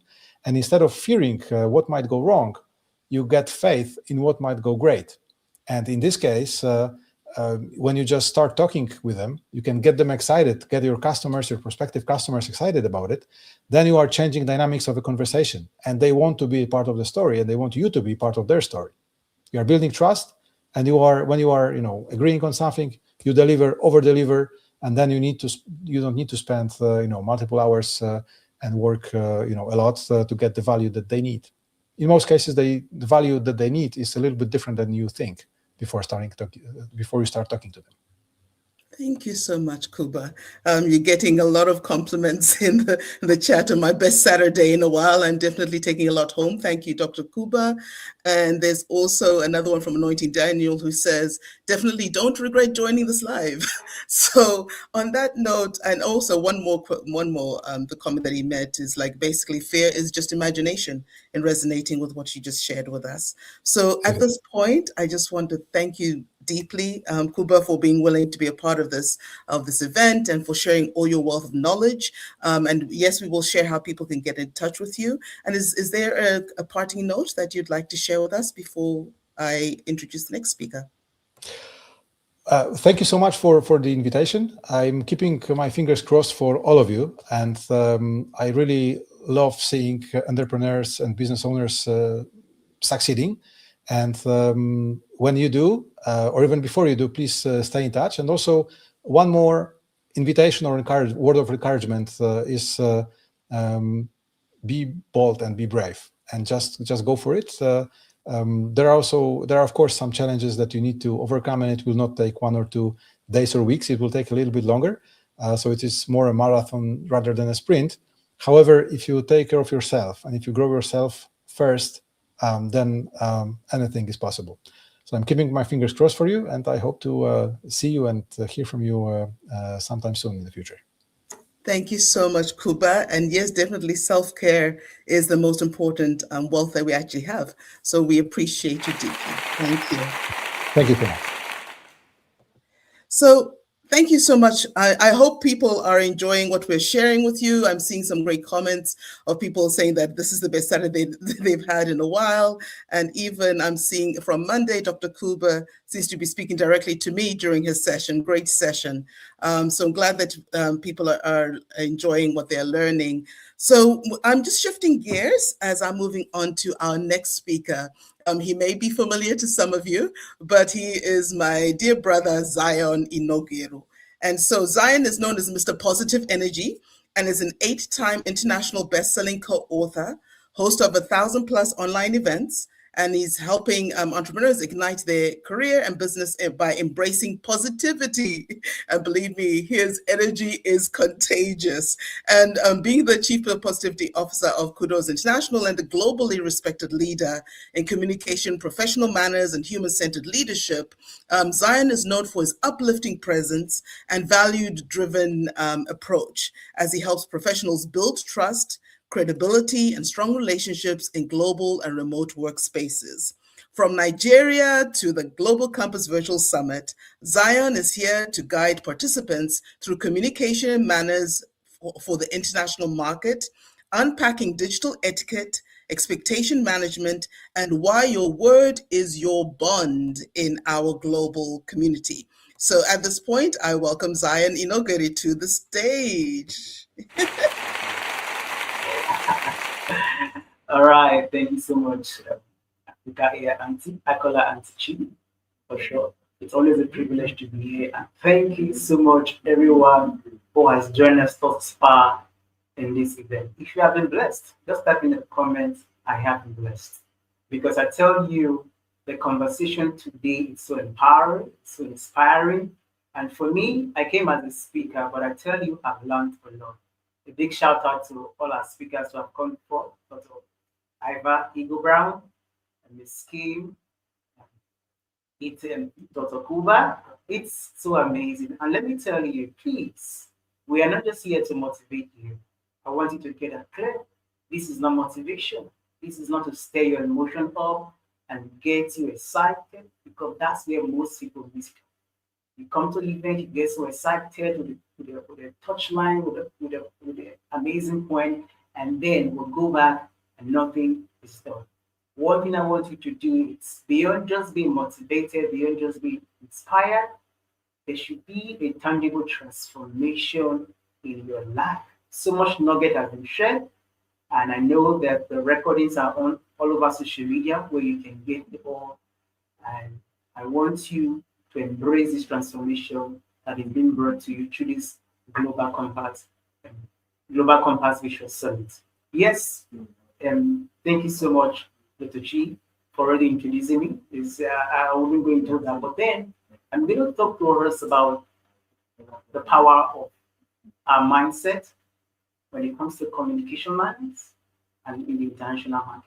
Because I tell you, mindset is key. I'm a positivity coach and mentor, and one thing that has played a key role in my growth as a professional, it's my mindset. Your mindset is key, and your mindset equals your life set. Where you are today is as a result of your mindset. Where you will be in the next 5 to 10 years is as a result of your mindset. And the ability for us to be able to nurture our mind effectively and efficiently, it's key for us to get to where we want to get. For those of us in Africa and also in diaspora, and for anyone who has attained success, I will tell you, from my conversation with people, they will always bring it down to their mindset, their mind. Because every success you want to see, it begins from your mind.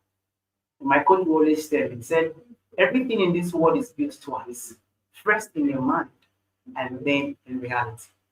That if you can conceive the possibilities in your mind, I tell you, you are halfway there to bringing the possibilities in your mind into reality.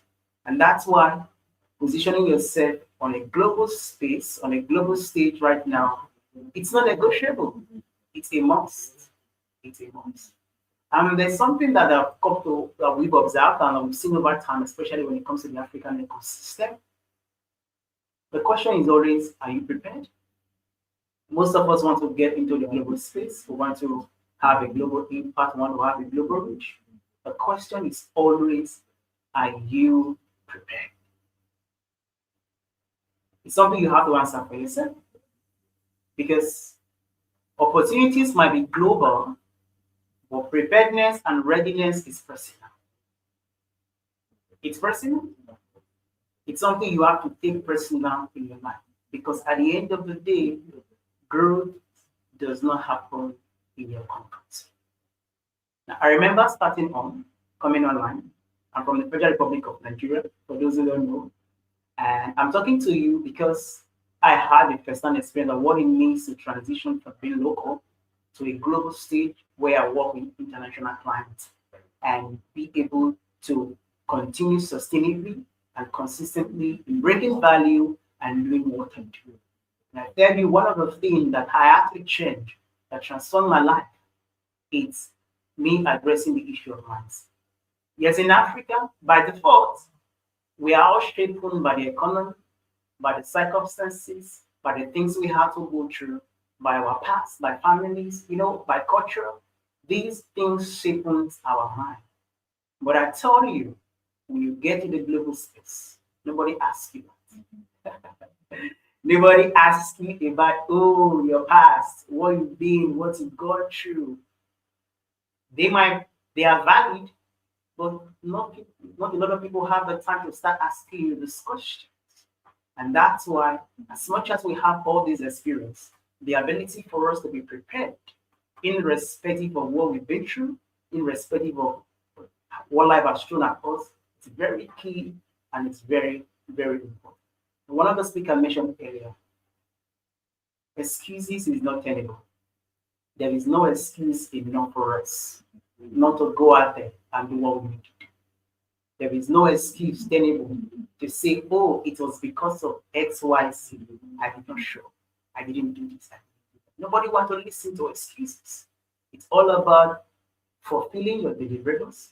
It's all about showing up and do what you need to do. Now, one of the major problems that we have, especially in the African ecosystem, is a lot of us are waiting to be perfect. I tell you, for those who truly make an impact, for those who truly make a difference, you don't wait to be perfect. We prioritize progress over perfection. Most times, when we wait to be perfect, we don't get it done. We keep procrastinating. We keep postponing. We keep pushing what we need to do forward, and at the end of the day, we don't get it done. I'm going to share with you a quick story. I remember when I started my journey, reaching out on a global stage, I didn't have a laptop. I didn't have a personal PC. All I had was my mobile phone. Yes, of course, I could have given an excuse and said, you know what, I have my mobile phone. I cannot do anything. It's not good enough. Now, when I talk about mobile phone, it wasn't the latest mobile phone. In fact, at some point, my mobile phone starts to overheat. My mobile phone shifts off, and a lot of things happen. Now, the reason why I'm sharing this with you is because I know there are many persons right now who might currently be in that state. So, starting small, it's okay. Like I said, you don't have to be perfect, but you can start with where you are and with what you are. Don't wait to have everything you need to be complete. Imagine if I had waited 3 years ago to get a laptop, to have my stage and everything ready. Probably I would have not started by now. But I encourage you, start with what you have and with where you are. Because the most important thing in starting and in being committed and consistent is your mindset. It's your mind. If your mind tells you you cannot do it, you cannot do it. But when your mind tells you you can do it, you can actually do it. The difference between those who achieve their goals and those who didn't achieve their goal, it's mindset. For some, they believe to the end that they could actually do it, and that propelled them to do what they did. While for some, because of the challenges, because of the tough time, they give excuses not to do what they're supposed to do. I tell you, the global space journey, it's not all rosy. Yes, it's not all rosy. It's not perfect. Challenges is part of the journey. Difficulties are part of the journey. One of the challenges I had when I was coming online space and building a global platform for myself, the economic challenge. Take, for example, you might be in an event and boom, the electricity is gone. And boom, the data shut down. So a whole lot of things happen. Now, I'm giving this example to tell you that there are 1001 reasons for you not to show.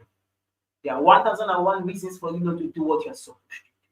But I tell you, if you're intentional about stamping your ground, making your name known on this global stage, we don't embrace excuses. We do what we need to do. no matter what it takes to do what we need to do. So it's very, very important. Now, when it comes to mindset, one of the key factors that mindset produces, especially for those of us in the African ecosystem, when it comes to the global stage, it's you know yourself. When your mind is right, it creates a place of identity where you know yourself, you know your values, you know what you stand for. I remember coming on your online space, like I said, when I tell people that I'm from Nigeria, I get racist comments. I see people block me instantly. Now I'm saying this why because there are people who might be going through the same right now. But one thing my mentor will always tell me growing up, he said, Zion, integrity is the same everywhere. It does not matter where you travel to, it does not matter where you find yourself. Integrity is the same everywhere. And coming from that foundation of embracing integrity and intentionality, it allowed me to believe in myself. Because at the end of the day, people have their opinions about you, people have their take about you, people have their perception about you, but the perception, the thinking, the thought that stands and that truly defines you is how you see yourself, it's how you perceive yourself, it's how much you believe in yourself. So for me, when I experienced those challenges, to be honest with you, it hurt me. Yes, I don't want to say it hurt me. It allowed me to step backward to rethink my strategy. At some point, I was even thinking, oh, maybe I should change my location. But no. But because I understood the place of integrity, I told myself, well, however they think or however they see me, it's on them. But how I see myself matters. Integrity is key. I remember earlier I asked a question, are you prepared? Preparedness is very, very important. A lot of us want to come into the global stage, but we are not prepared. We are not equipped. In fact, you don't even have a skill. For some, you have a skill, but you've not grown yourself, you've not mastered your skill, you've not gotten to a place where you are so good that you cannot be rejected. So preparedness is key. There is need for us, as much as we are passionate about, oh, I want to have international clients, I want to work with international people.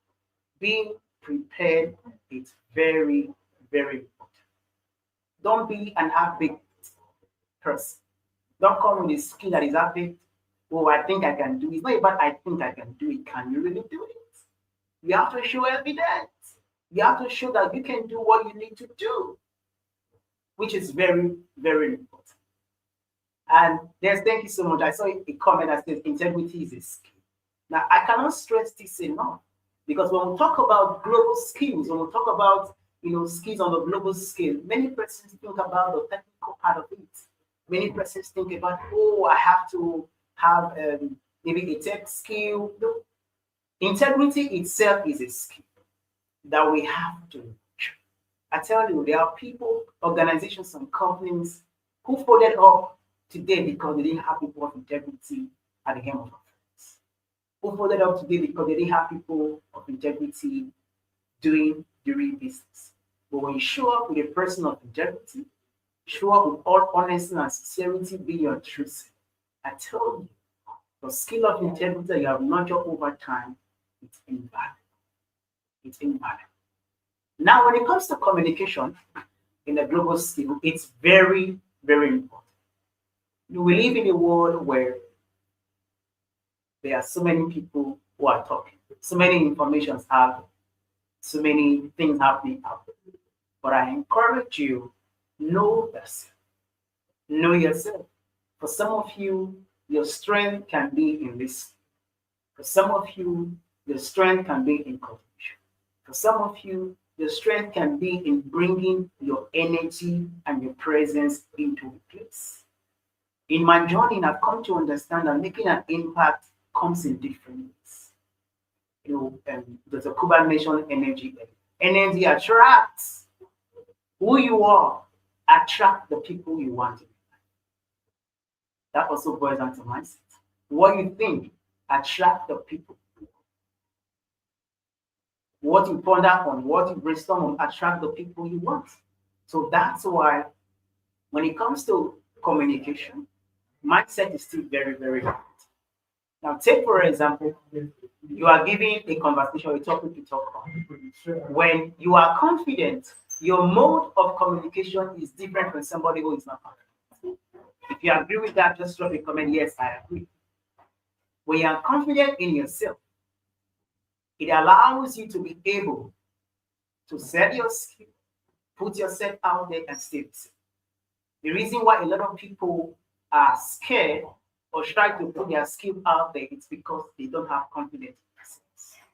So confidence in yourself, through your mindset, helps you to effectively communicate with the global world.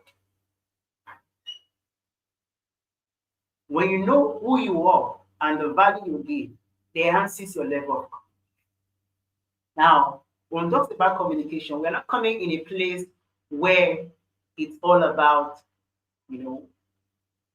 sales, or sales and pitch slapping people, running around people, making it look as if you are begging. I think Dr. Ivan mentioned that earlier.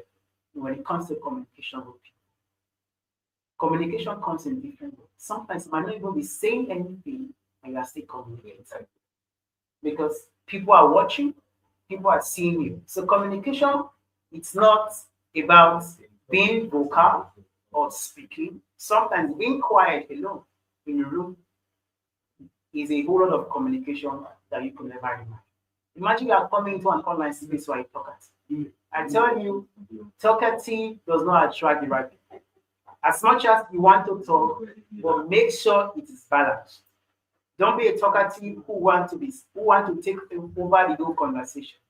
Because at the end of the day, when you meet with clients, when you meet with people who have what you need, they might not have all the time to talk for hours. Just few conversations can make a huge difference. So when it comes to communication on the global scale, make sure you are precise as possible as you can. Don't be a talkative. That's one of the mistakes that a lot of people are making. You are a talkative. You talk like 100 words when the person you are talking to haven't said it. So as someone who wants to make a global impact and remain sustainable, because for us, what we are looking at is not just about showing up or getting that one client or getting that one opportunity or getting that one place to be able to do what you need to do. We think about sustainability. We think about longevity. We think about doing what you are doing that can stand the test of time. Because at the end of the day, before you know, 1 year is gone. But the ability for you to effectively and efficiently present yourself on the global stage with your value is key. And it's very, very important in making the value that you want. Then another point I want to share with us. This is one of the issues we find when it comes to communication in the global stage. A lot of people, especially in the African ecosystem, we come with needs and not value. Take, for example, you're trying to meet with somebody, maybe you're connecting with people for the very first time. And what you're calling is need and not value. Find out good people might respond to your need at the first attempt. But nobody wants to be around somebody who is always about need. Oh, I need this. Always complaining. Always trying to be the victim. Always trying to be the one who is going through the worst situation. No, it doesn't work like that. That's why I always say, leave your background at home. Leave the economy situation at home. Leave the challenges you are going through at home. You have to leave them behind. If you want to go global and think global, you have to leave the challenges behind. So come with value and not with need. As much as we want to connect, as much as we want to put ourselves out there, what is the value that you are doing? When you meet somebody, make sure you are leaving them with value. When you meet somebody, make sure you are leaving them with the thought that they met you. Not, oh, I have this financial problem. Oh, I have not paid my house rent. Oh, I have not paid for this now. These are mistakes that we make when we are communicating with a global net. There is need for us, like I said earlier, to be prepared. to be prepared. You know, a lot of we shared earlier on, you know, we talk about coaching from other speakers and mentorship, which is very, very important because that's the topic that we, on its own, that we can dive in. But then, focusing on communication manners, especially when it comes to the global market, because how your mode of communication will determine who will be attracted to you. For some of you in Africa, you know, some people have become very loud. We are talking, it's not that we are shouting, but our voice can be said. Looks as if we are shouting. You know, being able to look at these things and then position yourself. It's no longer a local champion, but we are building something that will put us in the face of the world, where we are not just recognized for our skill, but then we are consistently in a position where we become an inspiration and where we are able to make an impact on the world. Now, communication is very important. How do you communicate? You can only communicate with somebody that sees you. You can only communicate with people who knows you or you who you have a contact with. And that's why visibility is very important when it comes to communication. You cannot be in your room and you're expected to communicate with the global. Because at the end of the day, the global market does not reward location, it rewards the value that you give. A lot of people in Africa or in diaspora, we are skilled, but because, oh, I'm an introvert, I don't talk too much. I don't like associating with people. I love my space. I want to be, I just love where I am. Growth does not happen in your comfort zone. Growth does not happen when you feel comfortable. That's why as much as you are grooming yourself in your room, in your closet, but the manifestation will not be in your presence. The manifestation has to be global. And that's why putting yourself on a global platform is key and very, very important. So like I said earlier, for you to communicate, there has to be a relationship. There has to be something that brings you to the table. There has to be something that ties you to people. There has to be something that attracts you to the people. So that's why staying visible is very, very important. For me, I remember coming online, I used to be an introvert. I used to be, oh, I love my space. But my hunger for growth pushed me to be out. My hunger for growth pushed me to become that person who do not take the chance or let the chance pass by for not putting myself out. So staying visible is not negotiable. So my question is, are you visible enough? Who knows you on the global scale, on the global market, on the global platform? Who knows you? Who knows your name? When you talk up to 10, 15, 20 people, how many people can vouch for you and say they know you and they know what you do? Because this is also very, very important in making your stamp in the global market. The people that knows you, the people that you communicate with, can recommend you for the role that you're looking for. My mentor will always says having communication with people and networking with people most times is more valuable than having 100 CVs or 100 interviews. Because from communication and building intentional relationship with people, I tell you, it opens doors that you can never imagine. And that brings me to my next point, which is about networking. Now, I'll tell you this. 85 of jobs vacancies that you see online today, that you see out there or that you think are out there, are not posted on the job sites. 85% of jobs are not posted on the job site. And out of the 85%, 80% of them are filled through referrals and recommendations. So it's a game of a matter of who you know and who knows you. And that's why staying visible is very important in this season. So networking is key. My mentor always says, you know what? Network your way to success. Network your way to your next job opportunity. Network your way to the next business collaboration. Network your way to greatness. Because no matter what you do or what you want to do is about people. Everything revolves around people. You want to buy, you're buying from people. You want to sell, you're selling from people. You want to do business, you do business with people. So the ability for you to value people, make people a priority, it's key and it's very, very important.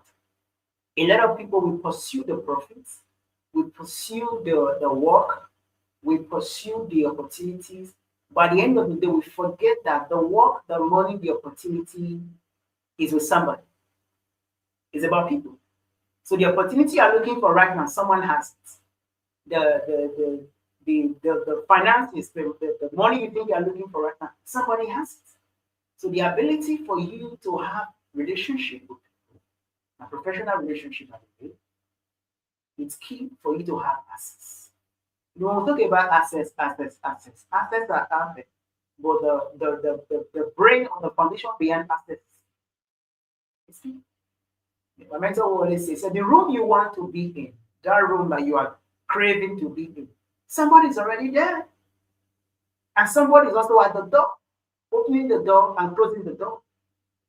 So if you have a relationship with somebody who's already in the room, it gives you access to do what you need to do. It gives you access to be where you want to be. I mean, there's a popular saying that goes that your network is your network. It's so true. At some point in my life, I never really understood it. But in building myself on a global scale, I understood what it means to have a network. Your association determines your destination. So the people you surround yourself with determines where you are going, determines where you will be. And let me tell you, in building relationship, that's where trust comes. People can trust you when they see you, they have communication with you, and they see what you do. That's why trust can be built. When they trust you, they get the opportunity that they have. So most times we do not communicate. We don't build relationship. But how can you build trust without building relationship? So when it comes to building trust, relationship is key.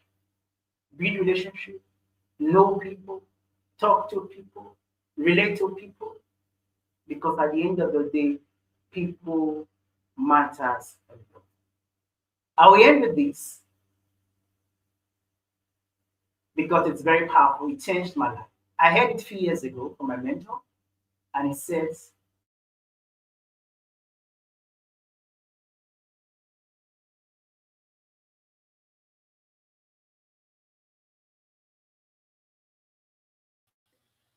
Oh dear, I think our Zion is a bit frozen, which is a shame. But in the meantime, you can put it in the comments if just one word of how you're feeling about what you have heard today from Zion.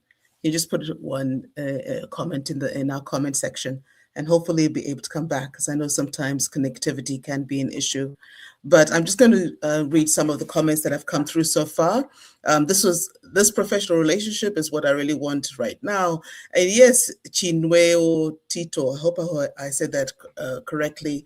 That's why we're sharing what we're sharing, so that we are showing you ways how to do that. And I will be making some offerings at the end of the session today of how you can even work directly with me. But I also just want to highlight some more comments that came through of the opportunity you're looking for right now. Someone already has it. And I'm also seeing some more people saying that this has been a very powerful session so far. They also saying that listening to Zion has been uplifting. And that's Miss Elaine, who's also sharing that about Zion. And another person already saying, Sarah, who's saying this has been a very insightful conversation so far. And also JP was the one who was saying, oh, yes. So thank you all for all your comments. I do appreciate you. And even Dr. Ava also dropped in a comment who said, the door you're waiting to walk into, someone has already walked through it. So we can also lean on that, we're not doing this by ourselves. Mr. Zion is coming back. And then also even Anointing Daniel is saying that clarity, that's what I'm receiving from this event. And we really appreciate that, Daniel. I'm seeing that Zion is still having some connectivity issues. So for the interest of time, we will give him a round of applause in absentia in a way, because we do appreciate you here with us today. And I just need to keep the program moving. But I do appreciate you all for your comments. And yes, you're welcome to get into a hold of Zion. He usually meets with people through LinkedIn. That's how he usually connects with people that he networks with.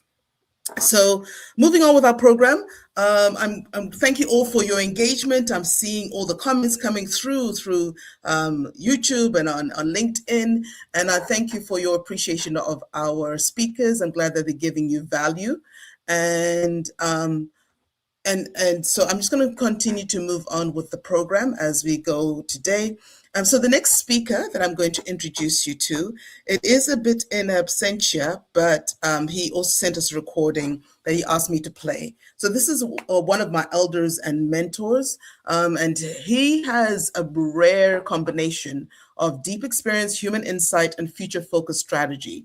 Dan Walkowitz is a serial entrepreneur, an AI consultant, a sales coach, and a global business strategist with over 40 years of experience building and scaling companies across industries and markets. He has founded 8 businesses, launched more than 20 products, and coached entrepreneurs around the world on how to build profitable, resilient ventures. What makes Elder Dan especially powerful for this audience is his ability to simplify what many find intimidating: sales, client relationships, pricing, and contracts, and turn them into skills you can approach with clarity and confidence and not fear. Through his work with Brand Elevate agency and Entrepreneur Pro, Dan is internationally recognized for helping entrepreneurs, especially introverts, succeed in sales by building trust, not pressure.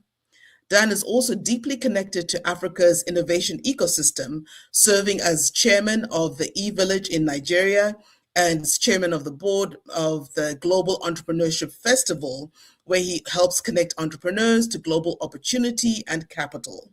Today, Dan will be speaking to us about client management, professional relationships, pricing internationally, and the foundations of contracts and invoicing, which are all critical skills for anyone who wants to move from being skilled but under-recognized to confidently operating at global standards. So as I'm bringing up we'll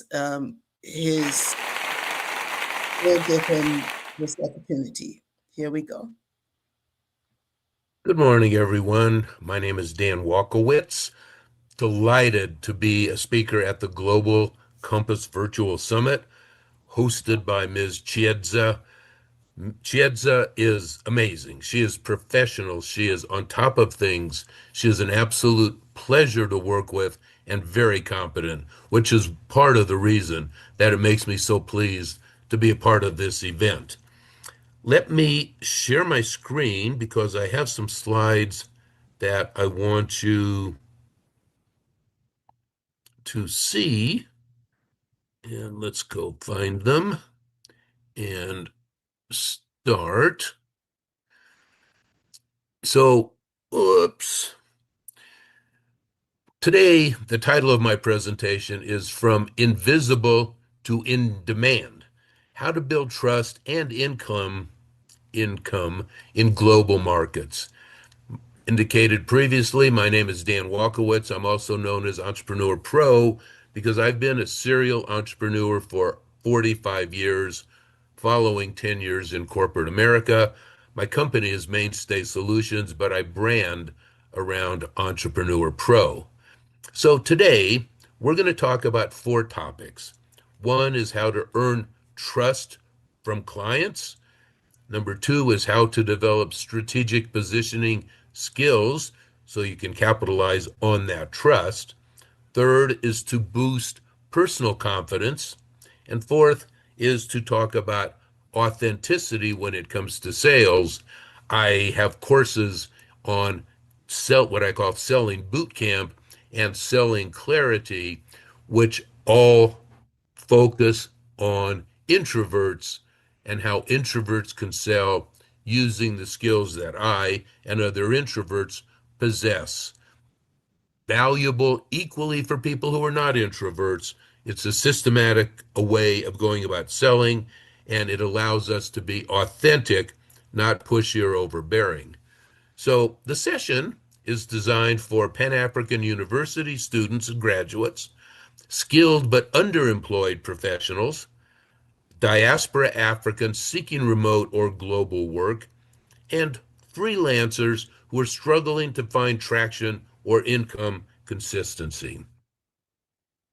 The problem you may not understand, but the problem is not your skills. Your skills are whatever they are, and presumably capabilities that enable you to do what you purport to be doing. The problem is not your skills. The problem is trust, missing visible trust signals that will allow you to secure clients. Unclear client positioning because you don't understand fully what the market is that you're going after or what their needs are. And finally, your professionalism is not shown visibly in a digital way on LinkedIn, Facebook, wherever you think your market is going to be searching.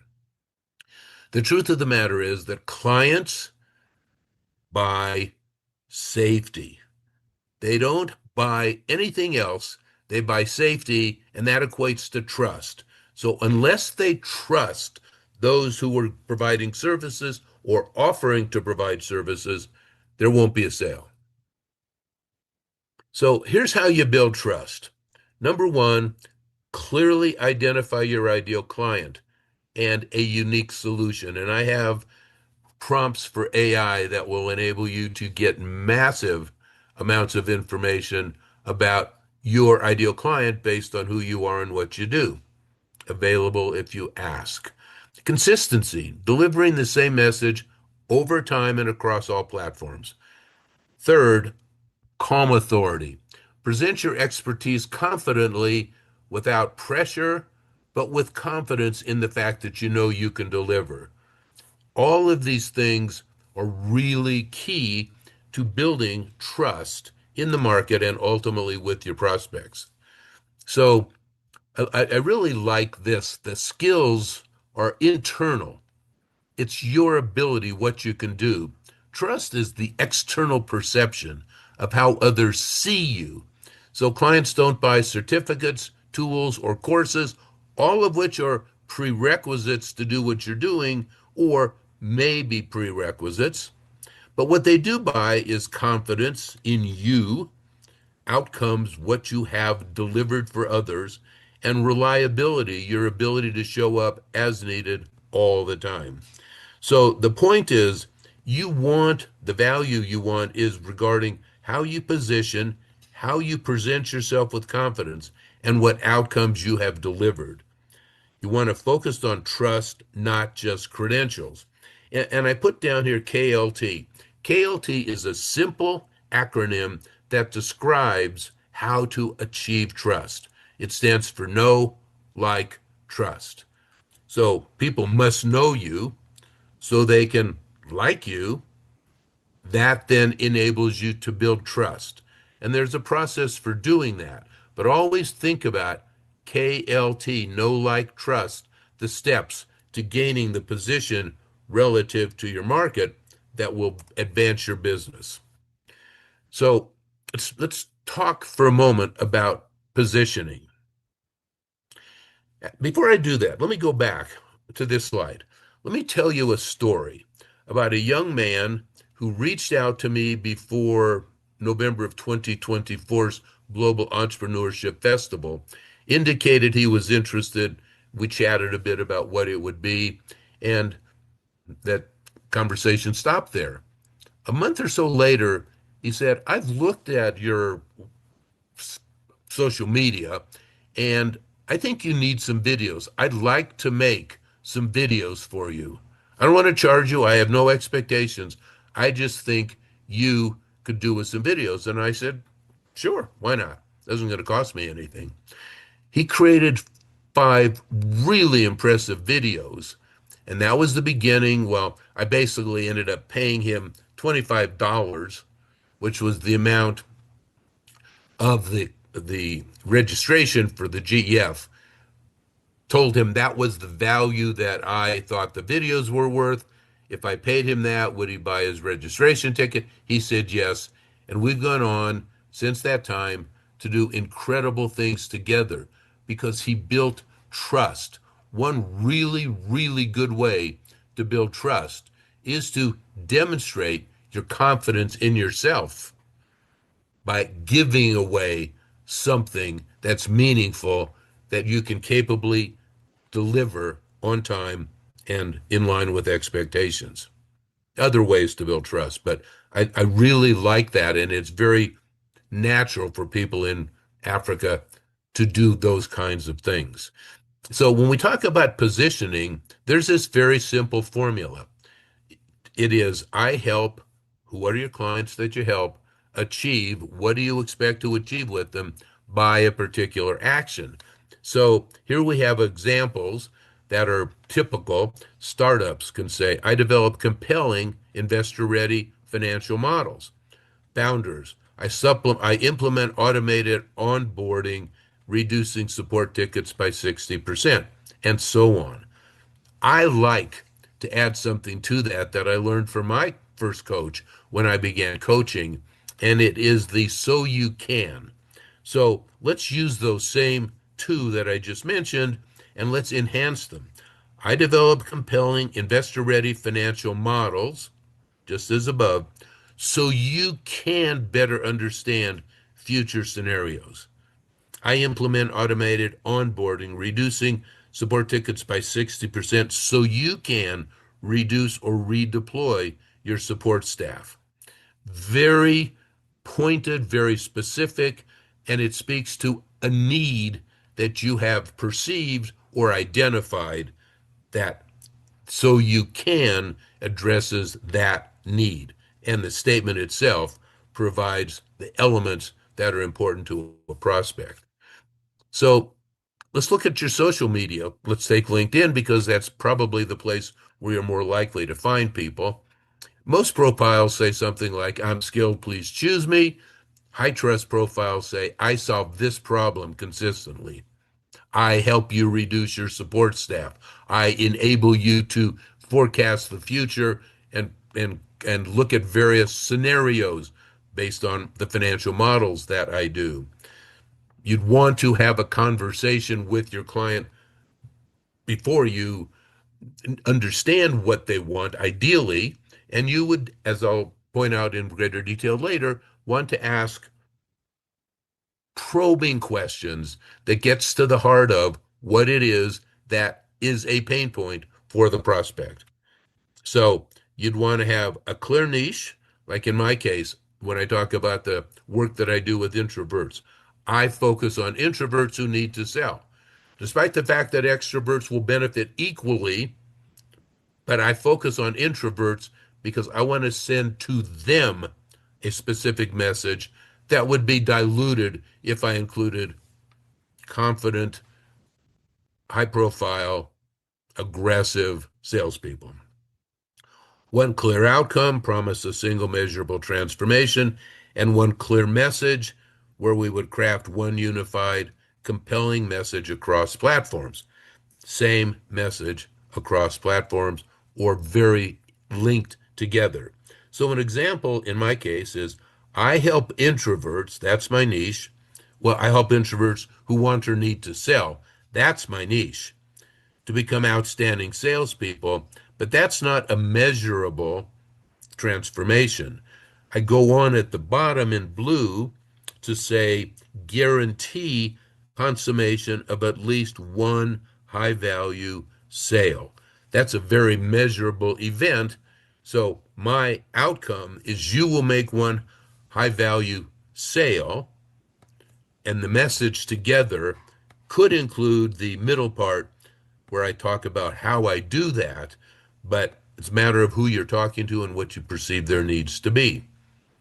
I help introverts who want to or need to sell to become outstanding salespeople through a program named Selling Bootcamp that includes extensive AI and role play and guarantees consummation of at least one high value sale. That's a more extensive description. So Pricing is an interesting subject. As I say here, underpricing signals risk or desperation or uncertainty or inexperience. Confidence matters way more than your location. The real process, as I pointed out earlier, is you want to have a conversation to identify pain points that you can either serve or not. If you can't serve them, you say, that's not something I can do. I look forward to finding someone, or I can refer someone, or I will keep you in mind for someone who can do this, but I'm not going to step up to do something I'm really not capable of doing. And then I'd go down another avenue, perhaps with more probing questions. So you want to address the pain point, doesn't matter where you're located. So once you present something to an individual, state what you're doing and how much you're charging. Stop talking. It's the mistake young salespeople make often. They will not be comfortable with silence, but just stop talking. They now know what you want to do. There's much more to this, and these are the kind of things I speak of in my sales bootcamp, but we're not there. So I'm just pointing out to you that's a very common mistake that new salespeople make. So clients will stay with you when, number one, you communicate proactively, which involves at the outset using probing questions to identify pain points, and then providing regular project updates that you initiate, setting clear expectations, define the scope, the timelines, the expectations from the very beginning, and act like a partner. One of my clients, many of mine, but one client that we're developing an application for is exactly that. The team and I are partners with him in our thinking, even though we're not earning money from his success. Treat your clients like your partners. There's nothing wrong with building a relationship. As a matter of fact, it's almost essential that you build relationships with your clients. So you need to stop asking, this is the mindset thing, how do I get clients, and start asking, how do I show up as trustworthy? So you'd want to shift your identity from a job seeker to a trusted expert, and you would want to anchor yourself in genuine capabilities and unique strengths, and clearly articulate your value as stated above, and communicate with authority and expertise. I understand that might not be easy, but that's important. Talking about pricing, I mentioned pricing. You don't want to price yourself too low.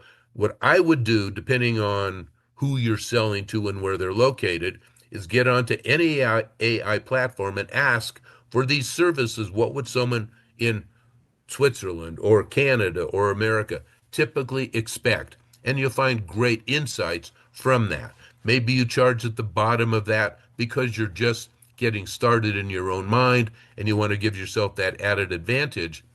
But do not position yourself at the low end. Just identify that price or higher. There's an interesting story about a jewelry store manager who had an item of jewelry that just couldn't sell. And the owner left and told the general manager, I want you to cut the price on that by 50% and see if we can move it. The individual came back from vacation and said, oh my gosh, I see it was successful. I told you that if we cut the price by 50%, it would sell. And the manager said, oh gosh, I must have misunderstood you. I doubled the price. And that's why it sold. So you have a price in your mind, but you need to recognize that pricing is a matter of how they perceive your capabilities and how much they trust you. So think about that story. There was another story, big jewelry store in New York City, had an item they couldn't sell. They put it in a window with much, much more expensive jewelry, sold that fast because, and they upped the price on it because it still was lower priced than everything else, but the context was of magnificent and expensive jewelry. There's something else you need to understand. This is really, really, really important. Marketing messaging. How do you Share what you do in a way that will help you build trust. Once again, people need to know you, and that involves outreach, either organic or direct engagement with people on LinkedIn or Facebook. But how you present yourself is called marketing messaging. And I read a book by a gentleman named Joe Vitale on that subject. And in that book, which was great, he referred to a gentleman named Blair Warren, and Blair Warren has identified created a 27-word sentence that he says describes everything he's learned over the past 2 decades in marketing messaging. So the sentence is, people will do anything for those who either encourage their dreams, justify their failures, allay their fears, confirm their suspicions, or help them throw rocks at their enemies. So, for example, are you looking for a video editor?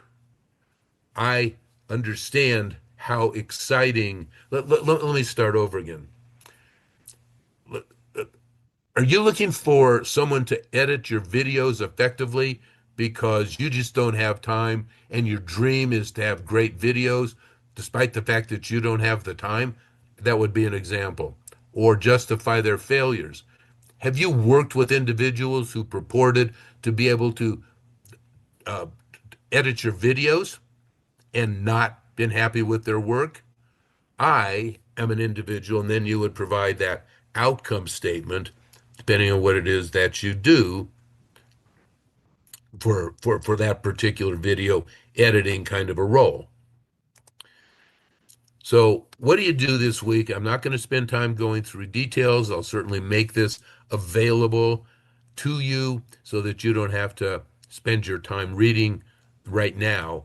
But what you want to do this week is rewrite your positioning, clean LinkedIn headline, or wherever, but LinkedIn is probably the best place for you to go. A clean LinkedIn headline.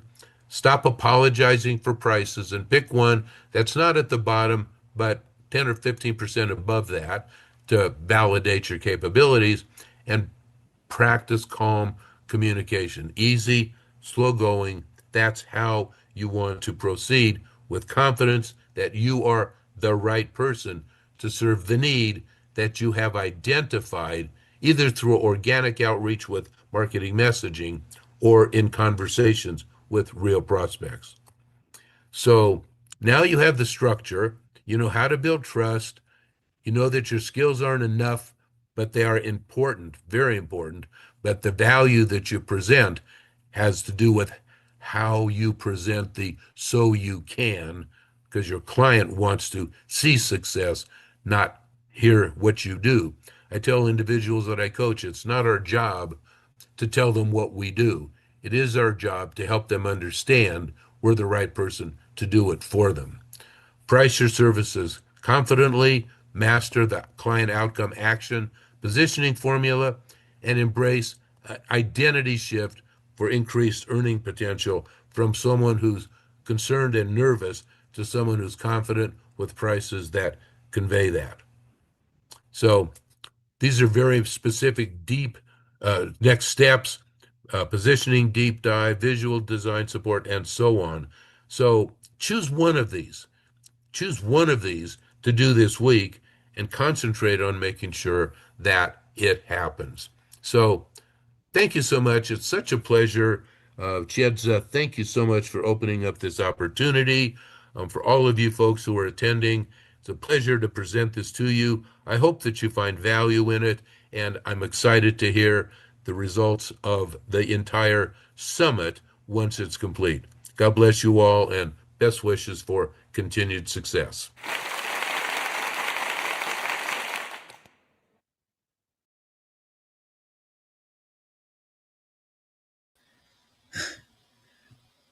Hello, everyone. Again, I was just, if you hadn't noticed, actually, it is in recording as Elder Dan is actually traveling today. But I just wanted to just touch base and thank him in his absentia for his valuable nuggets.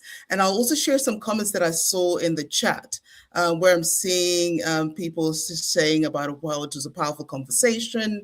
There's some people here, even Anointing Daniel said, stop asking, how do I get clients, but start asking, how do I show up as trustworthy? Because as we keep hearing over and over again, the currency of business in this day and age is trust. That is how people are getting contracts. This is how people are learning to be able to share the expertise by showing proof of evidence of their capabilities to solve the problems that their respective clients are looking to resolve. And then there's a few more that I'll share here. I saw from Chinweo Tito, sorry, I'm pronouncing it Shona-wise. I'm originally from Zimbabwe, so I'm Shona-rising your name. But you're saying pricing is how people perceive your capabilities and how well they can trust you. I'm loving this session. I'm glad that you're loving the session, Chinweo Tito, and we appreciate your contributions in the comments as well. I'm also seeing more comments from LinkedIn user that your skills are not enough, but important. And then also that it's been a very powerful conversation. Oh, that's me. So I had to laugh at myself in that. But, and then also Iyejoma also is saying, amazing, amazing. Another LinkedIn user is also saying, has been an amazing experience. So I thank you all for your comments and your contributions. I'm glad that what we're sharing is impactful to you. And now I have the pleasure and honor of introducing our next speaker, who is Dr. Amaka Ifeduba. And I'm sure a lot of you already know her, but Dr. Amaka is an educator, program strategist, a global coach dedicated to preparing professionals for success in the international workspace. Dr. Amaka holds a PhD from Texas A&M University and is the founder and lead coach of Scholar Up Mentoring Academy, where she has coached over 500 professionals and 400 graduate students across more than 20 countries. She is also the convener of the Ascension Scholar Up Global Conference, a global platform that's equipping individuals with digital literacy, clarity, and confidence that you need to thrive in today's rapidly evolving world of work. Today, Dr. Amaka will be guiding us through an introduction to the global workspace, helping us to understand international expectations, make the critical mindset shift from local to global, and clearly see what global employers and clients truly value, which is reliability, communication, and results. So as I bring her up onto the stage, I'd love for us to all give her a huge round of applause. And Dr. Amaka, the floor is yours. It's a pleasure to be here. Thank you so much for the invitation. Thank you, Chiyedza, for putting this together. I know for a fact what it takes to convene a global summit such as this. It's a lot of work that go on behind the scene. I know this from experience. So I'm sure you have not had a good night of sleep for a couple of days or weeks, just making sure that all the details and all the things that needs to be in line is in line. So thank you so much and for inviting me, and congratulations to you on the success of this wonderful, wonderful summit. I've been listening in from the time Zion was speaking to Dan and now myself. So it's been a wonderful session, very, very impactful. Thank you. Thank you, Zion. I appreciate that. Now, today I've been tasked to talk about the global workplace, introduction to the global workplace. That's such a broad topic, right? Because the global workplace is not a location. So let me start from that. The global workplace is not a location. It's just about the standards with which you are able to work as a person. So what does that mean? It means that you can be anywhere in the world, right? Literally anywhere in the world, and work for people all across the board. So it's not necessarily about where you are as a person, but about the kind of value that you're able to provide. So as young professionals, as people who are in Africa, I'm African myself, right? In case you can't tell by my beautiful accent, it's Nigerian. So as an African, I do understand the African society. I grew up in Nigeria. I was in Nigeria all my life until I moved to the US some 4 years ago. So no matter where you are, you're able to reach out and contribute value all over the world. So what are some of the expectations? Because I know most of the time the people who show up on LinkedIn to create content, or just young people, a lot of the times, just as Dan mentioned, your skill is not the problem. So most times you probably already have the skill, but then how do you position yourself to have that opportunity? How do you position yourself for somebody to trust you? That's such an important point that Dan took the time to explain. Because at the end of the day, it's about trust. If I'm in the US and I'm hiring you to work for me, trust that you're going to deliver. So the first point that I want to touch on, that I want you to take note of, is that the global workplace is not based on effort. It's not based on effort. It's not about how much striving you're able to do, how much struggle you're able to do. It's based on performance. So people would judge you, nobody sees your struggle, nobody sees your background, your limitations, nobody sees any. And as harsh as what I'm going to say is, truly a lot of people will not even care, right? So I don't have light. There's no light in my environment. There's no internet service. There is no, what are some of those common ones, right? These are all, if you're in Nigeria, then you probably can relate. Oh, there is no light. Oh, there is no internet. Oh, I don't have this. I don't have that. I'm struggling so much. I'm struggling to show up. My effort should count for something.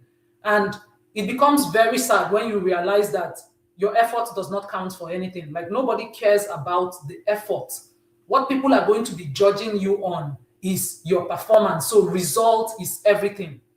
So what I care about is that you deliver the result. If I have hired you to do this job for me, and I expect you to be there at that time, or I expect you to have these particular deliverables, what I'm looking at is that you are able to deliver, right? I'm not saying that there is no place for, normal human mistakes, but if you become a kind of person that always have excuses, even when those excuses are valid, eventually you will lose trust. Eventually you will lose opportunities. So the first thing, when you begin to prepare yourself as a global citizen, as someone who wants to contribute to the global space, you want to be intentional about your tools. What do I mean by your tools? What kind of internet service should I be using? Is it MTN? Is it Glo? Is it which one? Which is it that is steady? Do I need a modem? Do I need to have backup? What kind of computer should I be using? What kind of things do I need? What are some of these tools that I need that my environment may be limiting? How do I go the extra mile? Do I need to have a workspace away from my home? So maybe I wake up in the day and I go to a workstation somewhere, maybe like a hotel close to my house, a coffee shop close to my house, so that I can have that peace and quiet. Usually when people hold virtual meetings, they expect you to turn on the camera. They expect you to be in a well-lit environment. They expect you to be there so that they can communicate with you. All of those small things matter. But most times I've seen from experience, sometimes you're having a Zoom meeting with somebody from Nigeria and they turn off the camera and they tell you, oh, there's no light in my environment. Or when I turn on the camera, the internet is not holding up so strongly. Little things like that is enough to disqualify you from opportunities. So when you are preparing yourself, you need to have the mindset shift that you are competing globally. You're not competing with one person. You're not competing just locally within your state, within your city, within your country. For whatever opportunities are out there, you are competing globally for those opportunities. That is exactly what you're doing. So how do you assess those opportunities? It's by being ready. It's by what? Being ready. Continuing to update your skills. You need to, at every given time, for whatever niche you have decided, for whatever value you're providing, you need to be intentional to know that as I show up, I'm able to deliver the value for which I'm known for. I will be able to deliver it. Another important thing is that global teams are all about ease. It's not just the fact that you are brilliant, it's that how flexible are you? Nobody is asking how smart you are as a person. So people are asking, how dependable are you as a person? Can I count on you? Because some of the challenges that people face in the global workplace is time differences. For example, you are in the US and the person in Nigeria is 9 hours ahead, 6 hours ahead, 7 hours ahead, depending on the time zone. Maybe the person in India is so many other hours either ahead or behind and all over the place. So before you begin to commit yourself to things, to working in those spaces and meetings, you are kind of agreeing that Maybe the times when meetings will be held may not just be the typical working time for my own time zone. But because I want to fill this role, I want this opportunity, I'm able to move things around to adjust. So those are some of the things that you need to take note of. You need to ask questions. If you want to thrive in the global workplace, you don't need to be bashful at all, right? You want to thrive in the global workplace, you want to succeed. You cannot afford to be, oh no. Communication has to be proactive, not reactive. What do I mean by that? What I mean by that is that you need to be able to communicate issues ahead of time and ask questions when you don't understand. Don't make assumptions. Don't make assumptions. One thing is that people expect you to be professionals. Nobody will teach you that. Most of the time, nobody teaches you professionalism. They just expect that you're bringing it with you.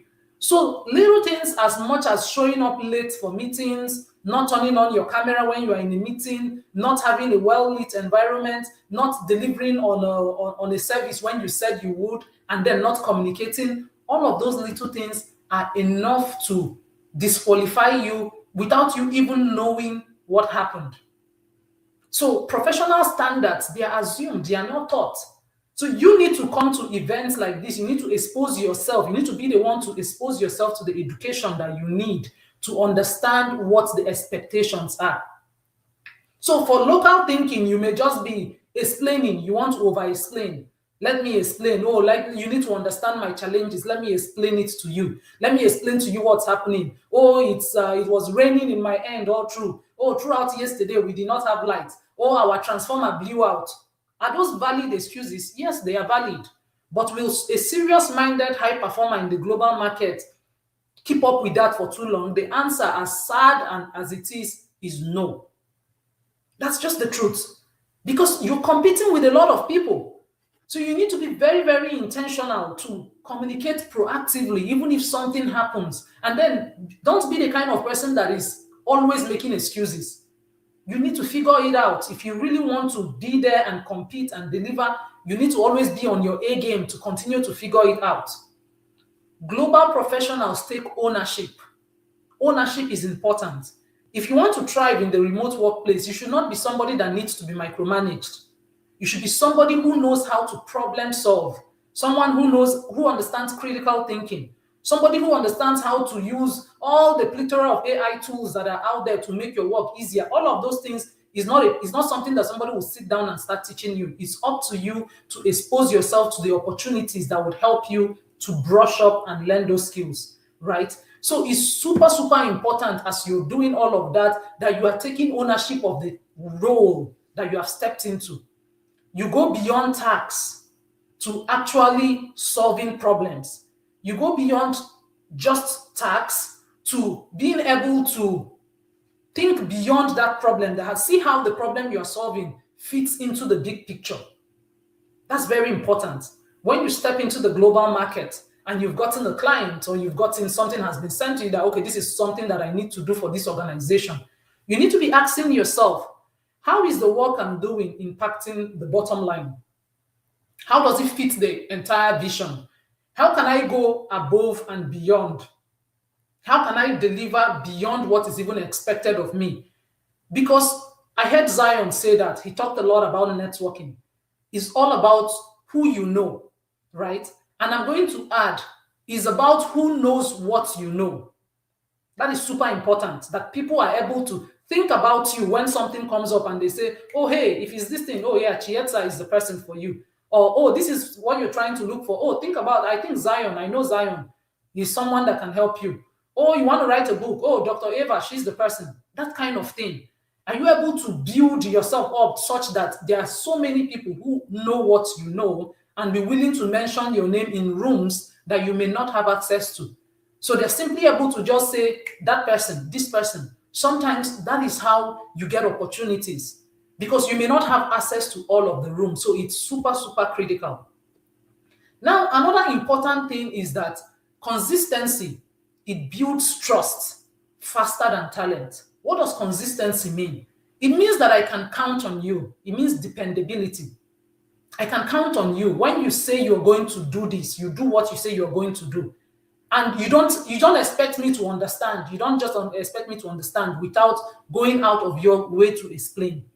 It's very, very important. How reliable are you as a person? Do you just take contacts and then you don't deliver on them? You would not be able to keep up. So you need to be reliable as a person. Another thing, you need to communicate clearly, right? So nobody is asking you about the potential you have. Yes, Ijoma, you're right. It's results over effort. Because no matter how much you have worked, if I'm not seeing the result of what you're doing, let's say somebody has hired you as a salesperson, or somebody has hired you as part of their marketing team, and you do so much work, but no sales is coming in, there's no conversion. Yes, you're doing a lot of work, but of what use is your work to me if I cannot directly say this is the impact of what you're doing? So you, as someone who is working, have to always continue to think, how is what I'm doing? How does it connect to the bottom line, right? What I'm doing, how does it change anything? Why is it important? Why is what I'm doing important? And then you are able to keep up with that. So it's important that you understand that your certificate is good to get as much education as you can afford. I'm an advocate for education, right? I'm a big advocate. I would be the one to tell you, go to school as much as possible. Education does have its place, right? But at the end of the day, experience matters a whole lot too. Experience is critical. Experience is super important because it is through doing that you actually truly know what is working, what is not working. And how does this come into the context of the global workforce? I've seen a lot of young people who are talented and they will tell you, nobody wants to give me opportunities. Maybe they are not visible enough because visibility is super important, right? I preach it all the time. I do a LinkedIn elevation program. I'm the first person to tell you, as much as possible, shout from the rooftop what you know how to do. Be very intentional about positioning yourself as the expert that you are or as the authority in the field. Build thought leadership. Nobody is going to do it for you, right? But at the beginning, just as Dan mentioned at the beginning that, yes, you want to price yourself high, right? You want to price yourself to say, oh, yes, this is the value I'm bringing. But one easy way to break into the global market, especially someone in Africa where you have not built the trust, you've not built the consistency, people don't know you yet, look for opportunities that you can volunteer that can help push you out, that would help you showcase those skills. There are so many opportunities like that where you become part of a team doing something. You do the things that you need to do, and before you know, people are seeing it like, oh, wow, this person did that. For example, how did I connect with Chiyedza? When last year I hosted the Ascension Scholar Global Conference, she was one of the people that competed for the AI and tech business pitch. She actually won, right? She won the first place, she got the cash prize, she got the exposure that came with that. And that's how we connected. And now she's inviting me to be here. What does that tell you? She had to see that we said, who is willing, who wants to compete? Of course, that in this case, you were getting something to compete, but there are other opportunities where there is probably no cash prize, right? It's just you putting yourself out there. But a wise person would even take up that opportunity because it gives you that opportunity to sharpen your skill. It's super important that you learn to sharpen your skill as a person. And while you're doing it, continue to put yourself in front of people. Positioning is key. What do I know you for? When I hear your name, what is the first 1, 2, 3 things that will come to my mind after I hear your name? Because you need to be able to position your skills so that you become in demand. You need to be able to position the things you know so that you can comfortably and conveniently charge for it and people will be willing to pay you for it. There are so many programs out there that gives you the opportunity to connect with other people. I'm going to be wrapping up my point with highlighting some of these programs, at least the ones that we do at Scholar, right? It's very important that you find opportunities to be in spaces with like-minded individuals. There's nothing that derails growth more than being far removed from the kind of people you want to be. Psychology tells you that you are the average of the 5 people you hang with, right? So if you are the smartest person in your bunch, then you are not even that smart. So you need to look for opportunities to be around people that sharpen you. So if you are among 4 successful, 4 smart people, you are the 5th. If you're around 4 to 5 foolish people, then it's the same thing. So be very intentional. At Scholar of Mentoring Academy, we have our LinkedIn Elevation program. It's a month-to-month program that we convene. And what we do is just to show people, like, how do you show up and learn how to be visible? How do you learn how to say, this is who I am, this is the value that I bring, this is why I deserve a seat at the table. And come February 14th, we are launching a new program, which is in tune with, with the times, which is our accelerator monetization program. The link will be in the chat, right? For those of you who want to explore that program. That is for you to learn, how do I make use of all of these AI tools? How do I use it? I know this is the kind of work that Chiyedza does too, right? How do you use it? Everywhere. AI is the language of the opportunities, the language of the future. But how do I use it as a person? How do I integrate it into my workflow? How do I use it such that I'm not consumed by it, but instead I'm using it as a tool? I'm understanding how to produce products, digital products, how to solve problems, how to improve my workflows. I'm making use of it. So this is all you're going to learn in that program. And I encourage you to take advantage of it. It's going to be for 6 weeks and it's starting February 14th, right? So that's a beautiful Valentine's Day gift for yourself. So in wrapping up today, I have highlighted what the global workplace is not, right? It's not a location. It's just an environment that gives you an opportunity to work and contribute value no matter where you are. And if you want to thrive in the global workplace, you need to begin to rise above excuses and understand, like I mentioned, that professionalism is assumed, is not taught. And nobody would care about your struggles and your efforts. People are more concerned about the results that you're yielding. So you need to be thinking about that as you step into a position, you ask yourself, how is what I'm doing? How does it impact the big picture? What I'm doing, how does it move this place forward? How do I problem solve? How do I think critically to even contribute more value than what has been asked of me? This is how you'll be able to set yourself apart from the large majority. With that understanding that if I want to compete globally, I need to be willing to do things that so many other people are not doing. And how you can do that is to continue to sharpen your skills, be in spaces of people of like minds, network correctly, upgrade your learning, continue to upgrade your learning, always be learning. Education never ends. Thank you again, Chiyedza, for inviting me here. I think my time is up. I'm trying to keep it at 20 minutes so I can have like 5 minutes for questions, for any questions that... Just want to say thank you. Yes, sorry, I didn't mean to interrupt you, Dr. Maka. Yes, thank you so much. We really appreciate all your valuable nuggets that you shared with us today. It has been an honor having you with us. And knowing all the incredible work that you are helping people in terms of increase their visibility and their credibility online, which is basically, that's the only way we can do it in this digital age, right? In terms of how people perceive us, how they can learn to trust us by how we choose to show up on a daily basis.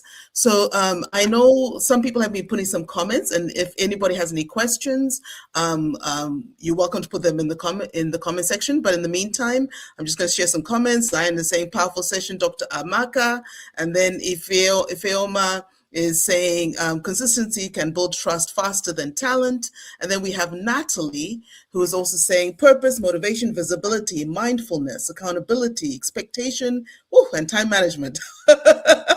She really did list it all for what you shared. And, continual soft skill development is so true. Because as much as you may have your talents and your skills, it's all about how do you interact with people, like you mentioned, Dr. Amaka. How do you engage and build relationships so that people feel they can know, like, and trust you, borrowing from Elder Dan in a way, right? And it's all about peoples and contexts and continuous personal and professional development, which you also continue to advocate for.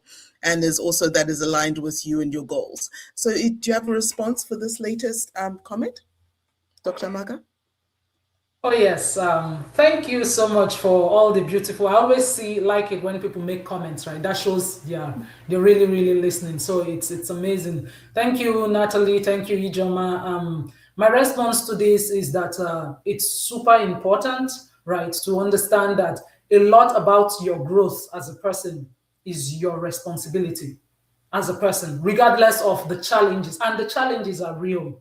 I say it with deep understanding and with deep respect for some of the peculiar challenges that people would face as a regard of their environment and the limitations that it may bring. Common among them is internet problem, light problem, all of those things. Those are real challenges. But if you really want to move forward, if you want to be given a seat at the table, you need to be intentional to find ways to rise above them. You need to find ways to grow yourself. You need to be in rooms like this. Network with people who are moving in the same direction as you. LinkedIn is a powerful community. It has brought all of us together, right, in one shape or form. And somehow we are able to collaborate, we're able to do things together, we're able to learn from each other. So it's important that you nobody will come knocking on your door to bring you out of your house. Chiyedza will not wake up tomorrow and go write a post about somebody she has never heard of. It doesn't happen, right? Everybody is thinking about themselves and how to get ahead. So you need to understand that no one is coming. It's your responsibility as a person to be in that environment where you understand contexts. And a lot of things, my final word is, you need to understand that some of the people you admire, right? When you look at them, you admire them like, oh, wow, this person is so great. They're doing wonderful. The only difference between you and them most times is because of they've put in the reps, is the number of work or the number of years or number of commitment that they have done. It's not because they have any superpowers. So if you as a person, you want to move ahead, you need to be intentional about putting in the work and honoring where you are on your journey. You need to understand that this is where I am. This is my day 1. This is my day 5. This is my day 10. I can't be comparing it with somebody's 10 years and feel very flustered and feel like I'm not succeeding, like I'm not moving forward. No, you are. You just need to take it one step at a time, but don't stop. Don't stop, right? Thank you so much, Dr. Amaka. We'll give you another round of applause. We deeply appreciate your nuggets. How can people get a hold of you? Okay, I'm very active on LinkedIn. LinkedIn is a good place to connect with me. I have other social media platforms, but I believe LinkedIn is the one that I'm most active on, and it's my name, Amaka Ifeduba, PhD. So you can connect with me, send a message, leave a comment on my post, reach out, join any of our programs. I think the link is there on the chat. I'm easy to get a hold of, is what I'm saying. I don't think if you show up on LinkedIn, then you probably already know me. Thank you kindly, Dr. Amaka. We really appreciate your presence in this summit. And yes, we continue to learn from you as you continue on your daily activities. In the meantime, at this point, I bid you adieu, and we'll see you on our LinkedIn platforms and digitally and globally. Thank you again. Bye, everyone. Bye, everyone. Bye, Dr. Amaka. So thank you everyone for your comments and your participation. And so we're moving on to one of our last speakers, actually, Mr. Stephen Stansbury. So I'm delighted to introduce him because Stephen is a digital storyteller in terms of storytelling marketing strategist and a founder coach who helps professionals and entrepreneurs turn complex ideas and overlooked skills into clear, compelling narratives that gets results. A former sports journalist from Jamaica, Stephen left his 9-to-5 in 2017 to pursue full-time freelancing. His journey through remote startup roles, business setbacks, and reinvention led him back to his greatest strength, storytelling that builds trust, credibility, and opportunity in global markets. Today, Stephen has helped over 50 founders and B2B teams transform data, experience, and expertise into story-led messaging that has tripled lead generation and improved professional visibility. His work sits at the intersection of clarity, confidence, and cultural awareness. In this session, Stephen will guide us through cultural nuances and workplace behavior, helping us unlearn limiting habits, communicate professionally across borders, and position ourselves with confidence in global and remote work environments. So at this point, Mr. Stephen, are you there?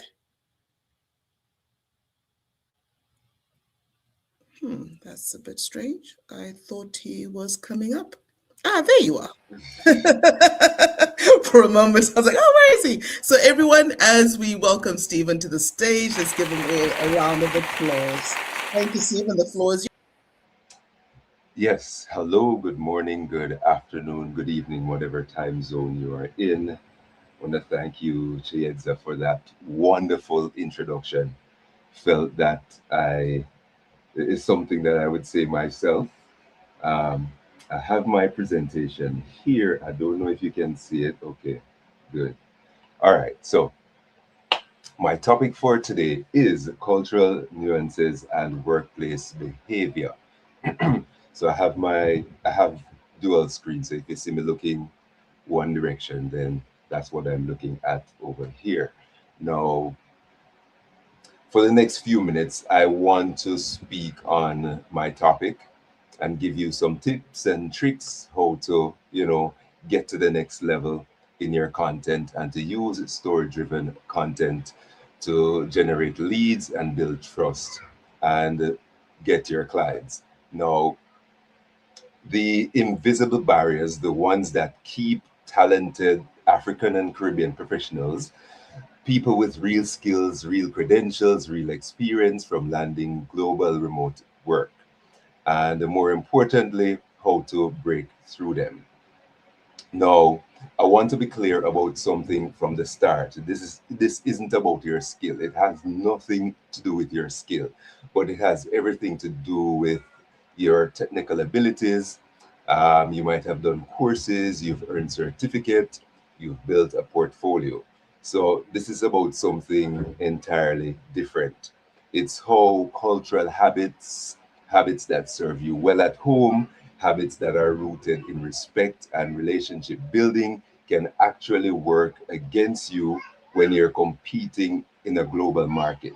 Now, I want you to think when you're at home, in your home country, and you're applying for a job, you're just competing against persons in that geographic region. But on a global scale, you have to think big. You're competing against everybody on the African continent. You're competing against those in Asia, especially the Philippines. You're competing with those in the Caribbean and the rest of Central and Latin America, as well as Europe. So, how do you stand out and be different from the rest? So, yeah. So now let me jump into my next slide. Yeah. So I want it to be real. You have the skills, you've invested time and money into learning. You have the certificates, you have the degree. Maybe you have a certificate from Coursera, maybe Google, maybe from a boot camp academy. You've been applying to jobs, you're sending out applications, you're showing up, but you're still invisible. And the question is, why? No, I want you to look at the points. I guarantee at least two of them or three are similar. So you've got the certificates but no income. You're sitting there with credentials that should mean something, but they're not translating into opportunities or money in your account. You're unclear about global standards, what works in Lagos office or Nairobi boardroom doesn't necessarily work in a Slack channel with someone in San Francisco. And the rules change and nobody is telling you. So the rules constantly evolve in remote work and it's completely different based on the organization you're working for and the culture of the company. And when applying for remote roles, you'll see a lot of them talk about the company culture on their website or even in the job application posting. Now, every message you send feels like you're apologizing for existing. Like, sorry to bother you. I hope this isn't too much. And apologizing for taking your time. And when you do that, you're shrinking yourself before you even make the ask. And most importantly, this is the big one. You've got the skills, but you can't articulate what you help or what's the outcome you deliver. And you know what you do, but you can't explain why it matters. Now, what I want you to understand is that the gap The gap isn't your ability. The gap is how you translate your value into language global employers understand. So that's what we're going to fix today. No, my respect didn't travel. That's what I'm titling this third slide. So let me tell you about a story about my own experience. Now, when I was working as a journalist in Kingston, I had a very specific way of, writing emails. Every email, um, I would start the same way. Every email I would start the same way. Good day, I trust this finds you well and in good spirits, and all of that generic stuff. And don't do that. Don't do that. Right? I'd ask their family member, I'd ask them about their family, make references to other stuff. Now, in my experience, and speaking to founders and CEOs across the world, this only works if you're on a tennis court or a golf course and you're trying to close a deal, then you can ask about family and all of that. Or if you're on a video call, then you can talk about that.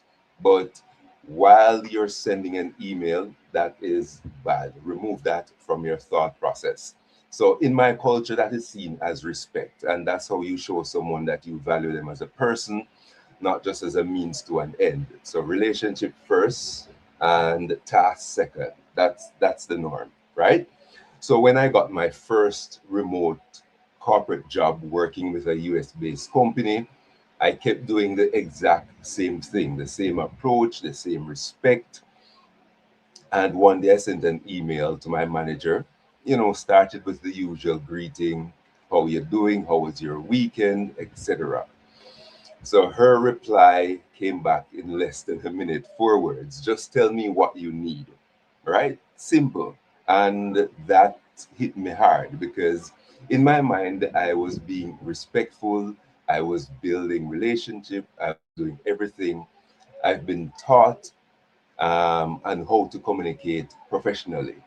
But in global context, I came across as indirect, unclear, and someone who couldn't get to the point, and basically wasting time with all this chit chat.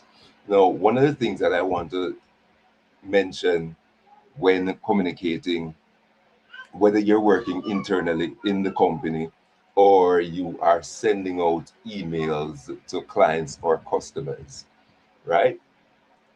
We don't use dear Mr. or Mrs. or Miss.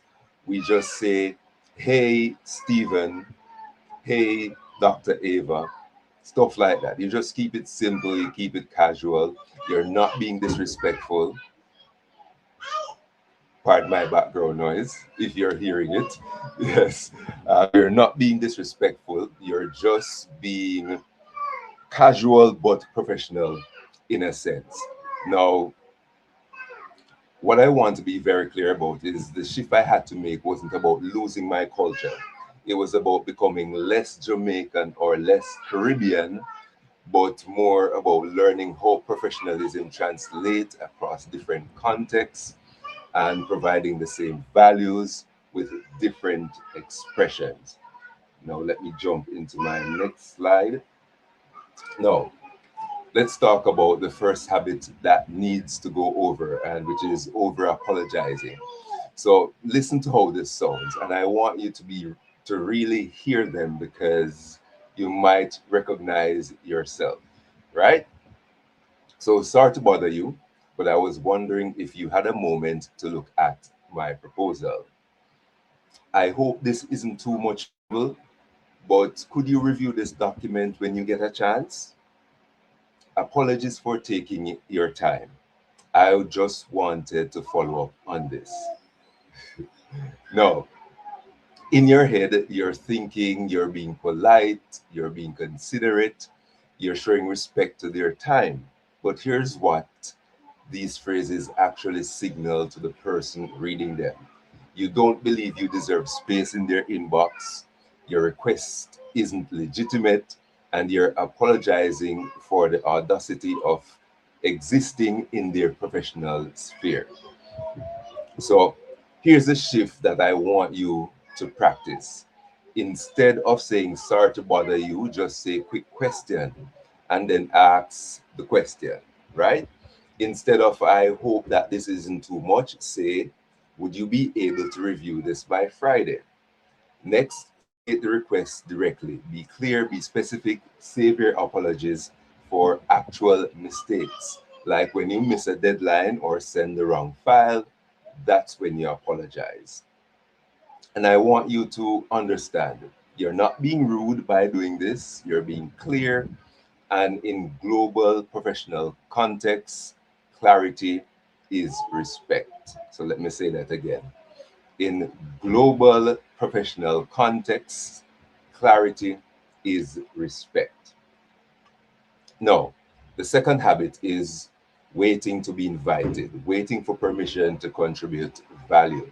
And this shows up in phrases like, let me know if you need anything, or I'm happy to help if required, or just reach out when you're ready, right? Now, again, this might sound polite. You're offering to help, you're making yourself available, you're being flexible. But what it actually signals is passive reactive, waiting for someone else to give you permission to contribute. You're putting yourself in the position of someone who only acts when they're summoned. And in a global remote workspace, this is how you disappear, right? This is how you lose clients.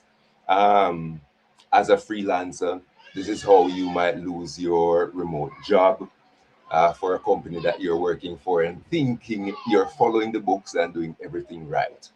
Because when you're not physically present, when you're not in an office where people can see you working, initiative is everything and your silence is forgotten. So here's the shift. Instead of saying, let me know if you need anything, say, can I send you a draft by Friday?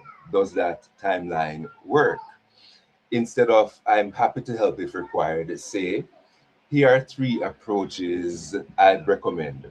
Want me to move forward with option two? The next one, propose specific next steps like take initiative, assert your professional presence.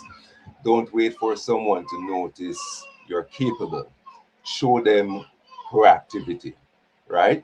Now, in the global work initiative, in the global work, initiative is reward and silence is forgotten.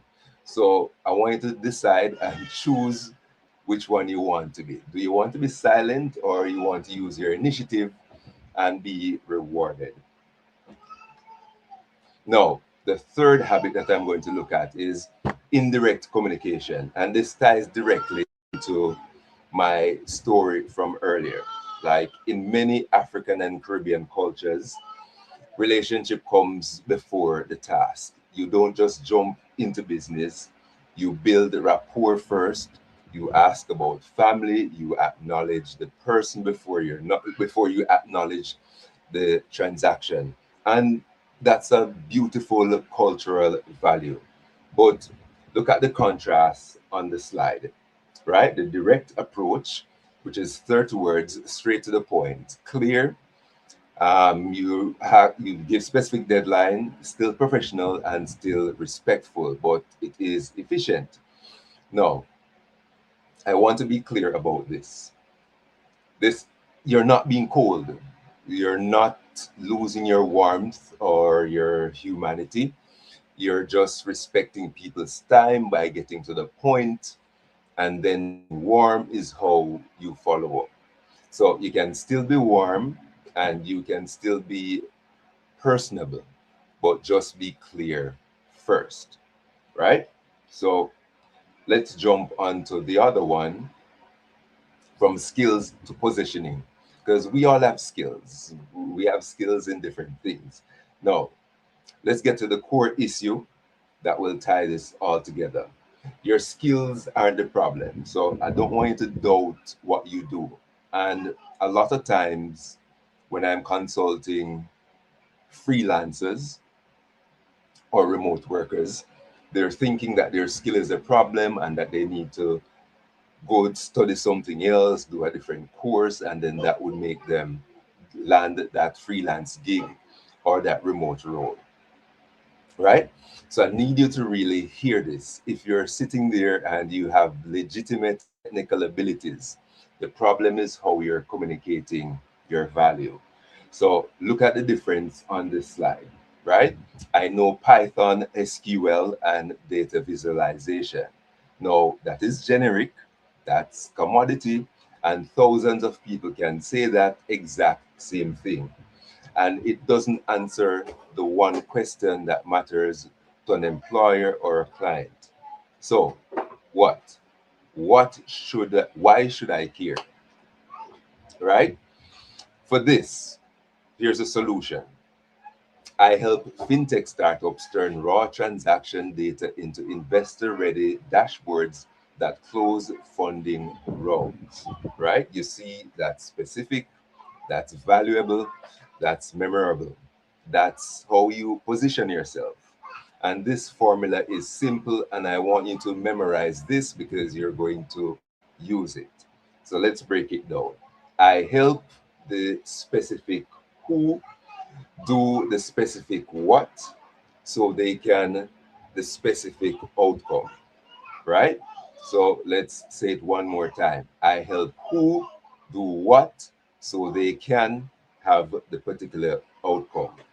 When you position yourself this way, you're not just listing skills, you're showing who is benefiting from your work, who what changes because of it, and what problems you solve. And this is what makes you visible on whether Facebook or LinkedIn or Twitter, now X, or even Threads, right? Because you notice I mentioned specific writing platforms. So this is what gets responses on these platforms. Now, positioning through storytelling. And this is something a lot of persons struggle with, right? We post content, we pitch, we pitch, we pitch. We pitch in our posts, we pitch in our DMs, but we are not actually storytelling. Now, the positioning formula I gave you, I help who do what so they can achieve a particular outcome that gets you noticed. Now, this also gets profile clicks on your LinkedIn, and this gets people to read your message. But the formula alone doesn't get you trusted. Your story is what will build trust and say, hey, Stephen, I trust Stephen based on his stories that he shares. I can work with him. So let me teach you how to tell stories that build trust and make them stand out on LinkedIn, because this is a piece that is missing from most LinkedIn profiles, most cover letters, and most interviews. And because we're in such an age of AI generated content, while I'm not bashing AI, but the more you scroll LinkedIn, the more stories will stand out and grab your attention. Just look at the content that grabs your attention first. It has some story sprinkled throughout it, and that's why you follow that person. That's why you engage on their content versus someone who is just posting tips and tricks and all of that. No, your first story is your origin story. Why do you do this work? What got you started? So I want to look at this example. I started helping startups because I watched my uncle's business fail from bad data decisions. Now I build the dashboards that prevent that. Now that's 20 words, and it tells you everything: personal stake, specific problem, and a clear solution. That's an origin story, and that builds emotional connection. So the next story is client transformation. So before and after, specific numbers if you have them. And we've all had a client. So you just need one client transformation story that you help. So here's another example. One client was manually tracking inventory in Excel. After I built their system, they cut fulfillment errors by 80%. Now, this proves capability, and that shows what changes because of what your work does. That's social proof without needing a testimonial, right? So here's what you need. You need 3 stories, not 10, not 5, just 3 simple stories. And you also need to, your reader is the hero. No? Yes, I know.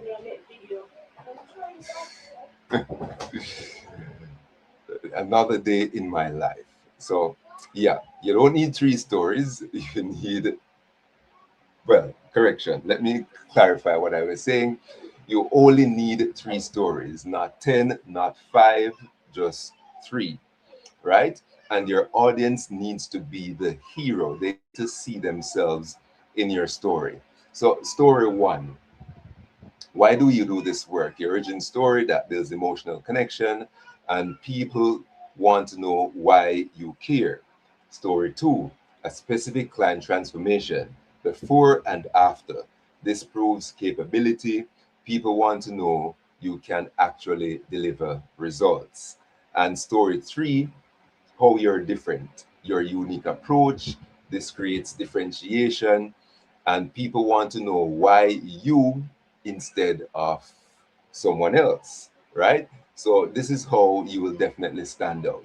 And you need to use these stories in your LinkedIn about section. You need to use them in your cover letter. You need to use them in your interviews. You need to use them in your content. And these are repeatable and they work. So people have stories they believe in, not your resumes, they forget. So you need to write your 3 stories, practice telling them, and use them everywhere. So again, if you're into video content and on visual platforms like Instagram and TikTok, then you need to practice saying those stories, talking about the client wins, talking about even the setbacks, the challenges. Now, let me give you another story. But before I get to that, I'll get to that story later on. So let me just continue with building your confidence. Now, let's talk about this because this is something a lot of persons struggle with, right? Being confident. Now, you might say, Stephen, this sounds good in theory, but I don't feel confident enough to do any of this. But here's the truth that nobody tells you about confidence. Confidence isn't about feeling ready, right? Confidence is about acting despite the doubt, right? You have to believe in yourself that you're capable of doing this, right? So let me give you 3 specific scenarios that probably sound familiar. Now, imposter syndrome, right? When you look at your rate sheet and think, who am I to charge $50 an hour? Who am I to charge $100 an hour? I'm from Jamaica. I'm from Trinidad. I'm from Nigeria, South Africa, Kenya. Nobody's going to pay me that, right? But here's what you need to remember. It's not where you are from. It has nothing to do with your accent, but your value, your self-worth. So if you can save a company $10,000 by fixing their broken process, then charging them $2,000 for your time is a bargain, right? Now, you have to look at it from that approach so that you can be confident in what you're providing to your target client. Now, when applications get ghosted, and trust me, they will, because I've sent thousands, well, probably hundreds of applications. Um, Sometimes I get an automated response, other times I don't hear anything, right? So you might send 20, 30, 50 applications and you hear nothing, complete silence. So here's the reality: silence isn't rejection of you, it's just the noise in a crowded system. One response out of 20 applications is normal. So you need to keep applying, keep refining your positioning, and keep improving. No, I've been working online full time since 2017, right? Since 2017. And a lot has changed since 2017 to 2020. What are we in now? 2026. Now, during COVID, I tell people all the time, it was a lot easier to get a remote job or a freelance job before 2020, right? That was before COVID. But now, post COVID era, a lot of persons who were laid off during that point enjoyed the freedom of being at home and working from home. So you have more skilled persons with degrees, PhDs, masters in particular fields who are looking remote jobs. So now we are in a competitive rat race virtually, basically, to land that job. Now, if you feel qualified, no one wakes up today and say, oh, I feel qualified, I feel ready, right? So confidence is by doing the work anyway. I've started many remote jobs that I was unsure of, like, what am I doing? And through repetition, learning within the company, learning what works and what doesn't work. Yeah, so that's how we stand out. Again, another day in my life. So, yes, confidence is doing the work, right? So, your confidence grows by taking action and not waiting until you feel confident. So, you act first, and then confidence will follow. Now, jumping into my next slide. Now, let's talk about boundaries. And this is where I'm going to tell you the story, because this is where a lot of talented professionals get exploited. First, let me be clear, boundaries aren't rude, right? Boundaries are the foundation of sustainable professional work. They're how you protect your time, your energy, and your value. So I want you to look at the contrast on the slide, right? Without boundaries, you get, can you add this extra feature, even though this wasn't in the original scope? Just this one more revision, even though you've already done 3. Now, can you do a test project first, which is code for, can you work for free so I can see if you're worth paying? No. This last one is a trap many of us fall into, especially if we've never had a client, right? And when you don't have boundaries, you will say yes to all of it because you're afraid of losing the client. You're afraid that they're going to go to someone else. You're afraid of coming out as difficult, right? But with boundaries, you say that's outside the original scope, have to quote it separately. 3 revisions are included in the package. Additional revisions are X dollars each. Next, I don't do unpaid test projects. Here's my portfolio with examples of similar work, right? 3 principles for you to remember. So 1, set your rates based on the value you deliver, not your fear of losing the client. Let me say this one again because this one is so important and I've been guilty of it. Again, set your rates based on the value you deliver, not your fear of losing the client. Fear-based pricing keeps you broke, right? No. For example, you might say this project costs, let me use that easy math, $1,000 US, right? So this is a one-off project for $1,000 US. And then the client is contemplating the pricing based on what you said.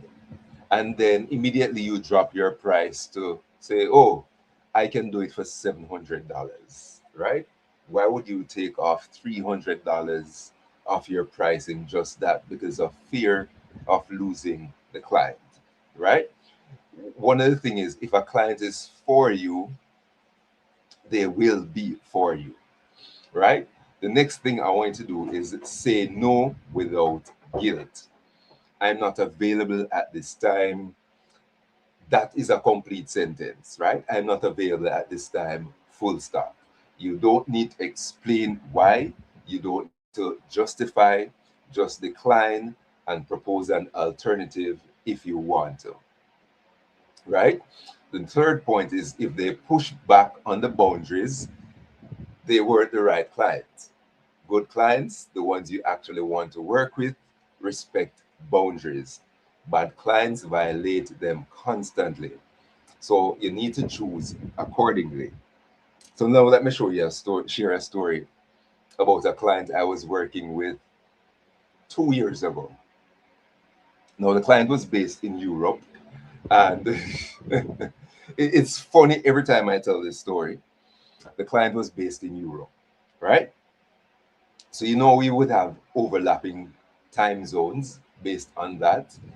And the client wanted me to we needed to communicate for 4 hours per day. No, the client wanted me to log on at 5 a.m. in the morning, and then I'd still be in contact with this client at 2 p.m. Eastern time, which if you're good at math, you can see from 5 a.m. Eastern to 2 p.m. Eastern, 4 hours is already exceeded, right? So for the first day, I decided to give this a try. So then I said, I need to go get my kids ready for school. And this is the norm. Monday to Friday, I need to get my kids ready for school and drop them. No, it was fine until the second week. The client said to me, can't I get somebody else to get my kids ready for school and to drop them at school and to pick them up from school at 2 p.m., which again is outside the work scope. It is outside the 4 hours time zone, the 4 hour agreed time that we decided to work together. So for me, that was a complete red flag. That was a big, big red flag, right? So that's when I decided that I'm going to terminate that client. So you have to know what you're standing for. And every client I work with, or let's not say client, let's say leads. So every lead that I get, I make them know upfront that I have 3 children, 5 years and younger, that I need to get ready for school at X time, and I need to pick them up at X time. So you won't get me after 2 o'clock to commit to any work, right? And yeah, and sometimes during holidays or weekends, if I'm on a call, you'll hear them in the background crying like no. So you have to set those boundaries up front so that you know that if this client is someone you can work with, or if they're willing to work with the boundaries that you've set. Now, jumping into my final slide, right? So I know I've been talking a lot. So we've covered a lot of things: cultural habits, communication shifts, positioning, storytelling, confidence, and boundaries. But here's the thing about presentations like this: information without action is just entertainment. So I'm not going to let you leave here feeling inspired but do nothing. So I want you to do 2 actions for me in the next 24 hours. Not next week, not when you feel ready, right? But today. So action 1, rewrite your positioning, specifically update your LinkedIn headline using the formula we covered. I help who do what so they can achieve a particular outcome. And you can do this on Facebook as well, right? Because Facebook,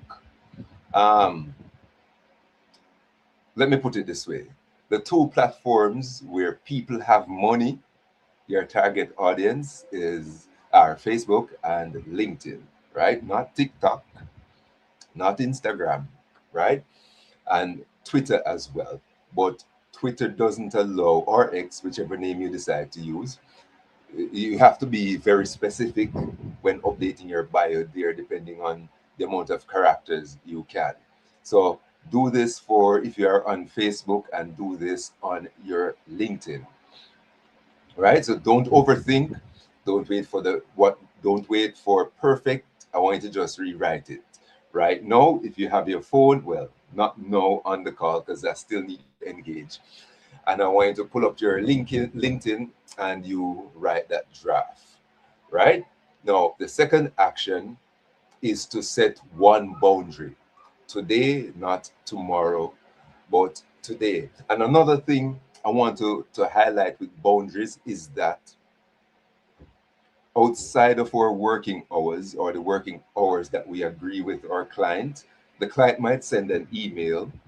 Don't respond to that email if it's outside the hours that you agreed on, right? Because if you do that, it means you're giving them access to you. If you respond, you're giving them access to you outside of your working hours. And again, speaking from experience, I used to do this 12 o'clock at night.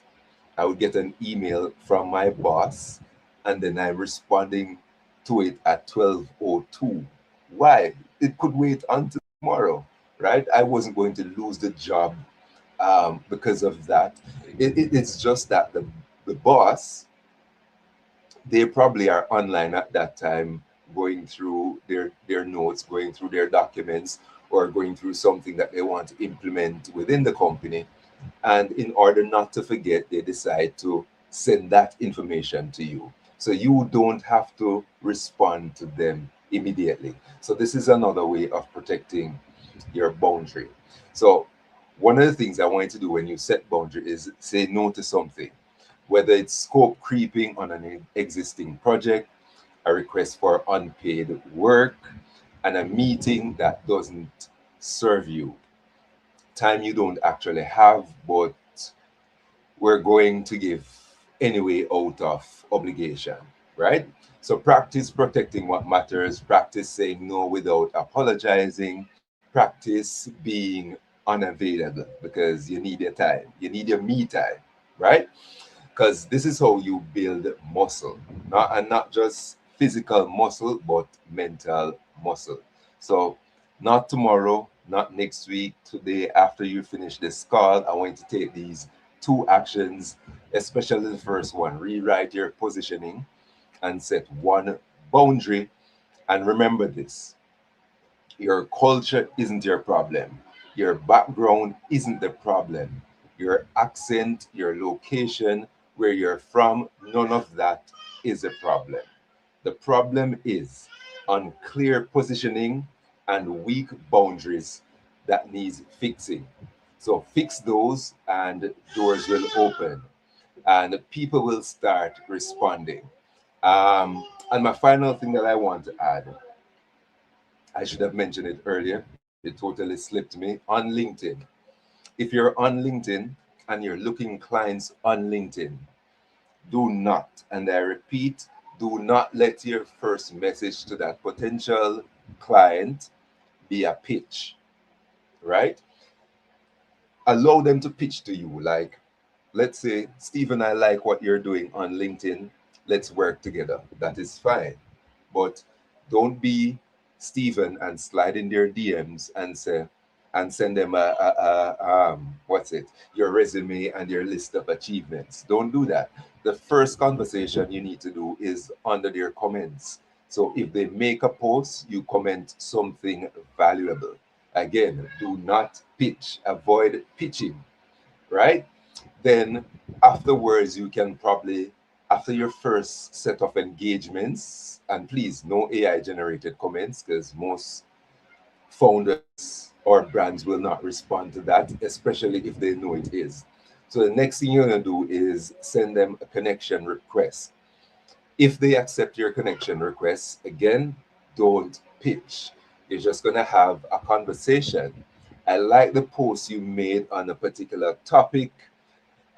Give your thoughts or feedback or recommendation, and you keep doing that for a number of back and forth conversations. Then after that, no, after you've built trust with that client, this is now where you can pitch your services. And if you need particular help in a particular thing, I can help you achieve that particular outcome, right? That's it.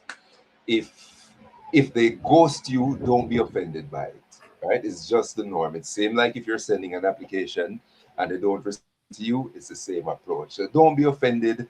Don't remove them from your contact list, because what I've realized with LinkedIn is persons will be in your network for a year before they decide to engage with you and offer you a role within their company, right? And my final recommendation, if you're seeking a remote job, research to find out the players within the company, like the founders or the hiring manager.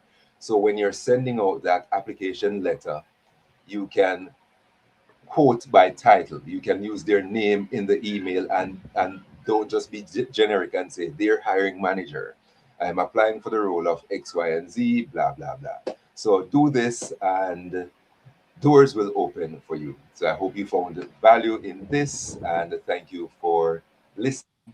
And yeah, thank you. Thank you so much, Stephen. You dropped some valuable nuggets, especially on LinkedIn etiquette. I deeply appreciate that. We'll just go through a few of the comments. Like Tina, she said avoid pitching in their DM or comment section with value. That's definitely resonating with you. And then she was saying, you know what, I agree that with the problem stated as in terms of all that you unpacked for us. And then this person said, OMG, I got pitched so much that I get disgusted. But I totally sympathize because I also get a lot of those as well. And then, okay, I think I can pause there. And then also even Matthew Diedrich mentioned, I treat boundaries as an internal dialogue. Yeah. I use different scenarios to journal practice responses and to stay ready. And then also this one final comment that said, I love that discipline with time, right? So I just want to take this moment to just say thank you, Stephen. I know time has gone because I need to do a quick closing, but I just want to thank you for your valuable input. And yes, how can people get a hold of you? All right, so I'm available on LinkedIn, Stephen Stanbury, and on other social media platforms, I am Stephen Stanbury. And I also have a newsletter, The Yellow Bite, where I talk everything storytelling and how to use storytelling to drive leads and build connection and close those clients through your content. So you can find that on LinkedIn on my profile.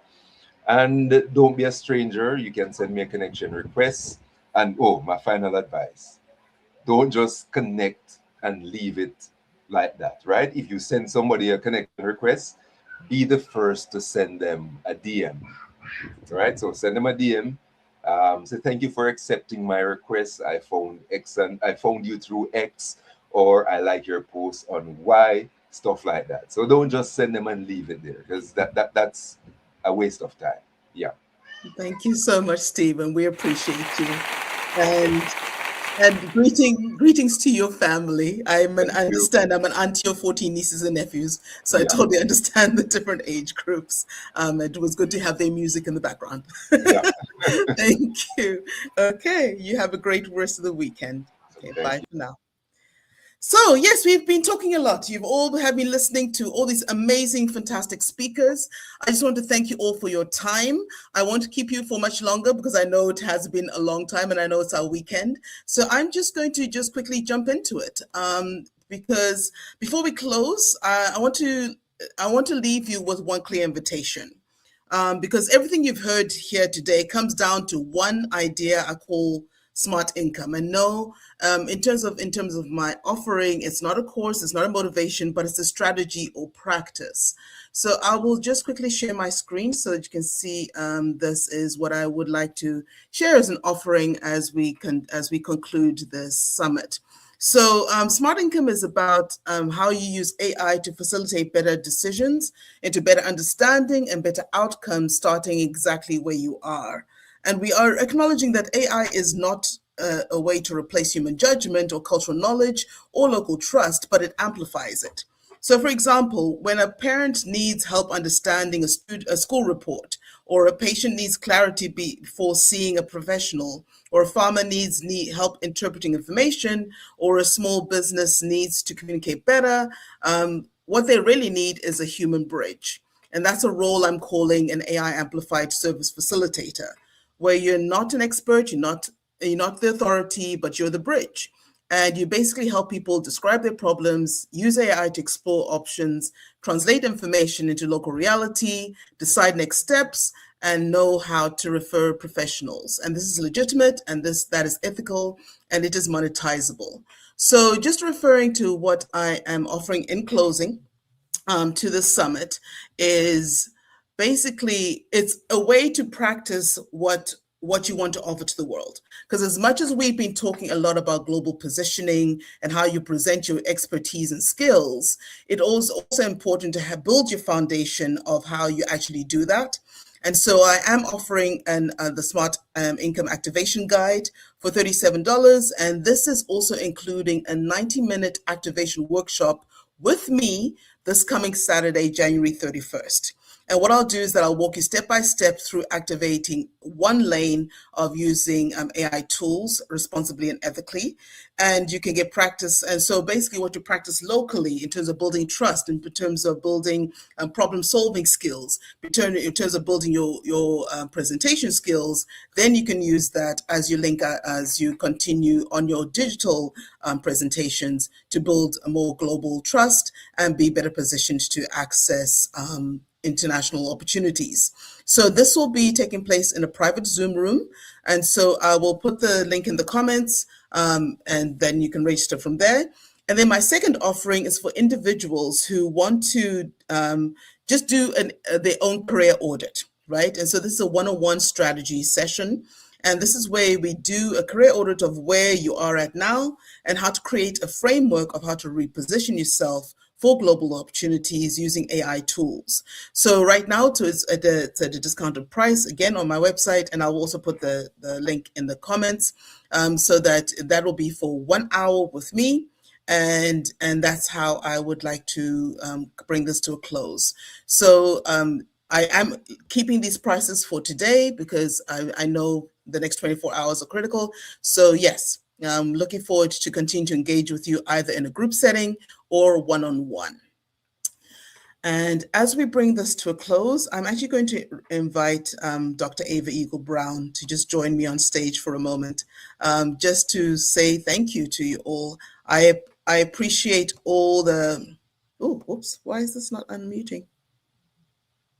One moment. Dr. Ava, are you able to unmute? I'm here. I can hear you. Thank you. Can you hear me? Yes, I can hear you.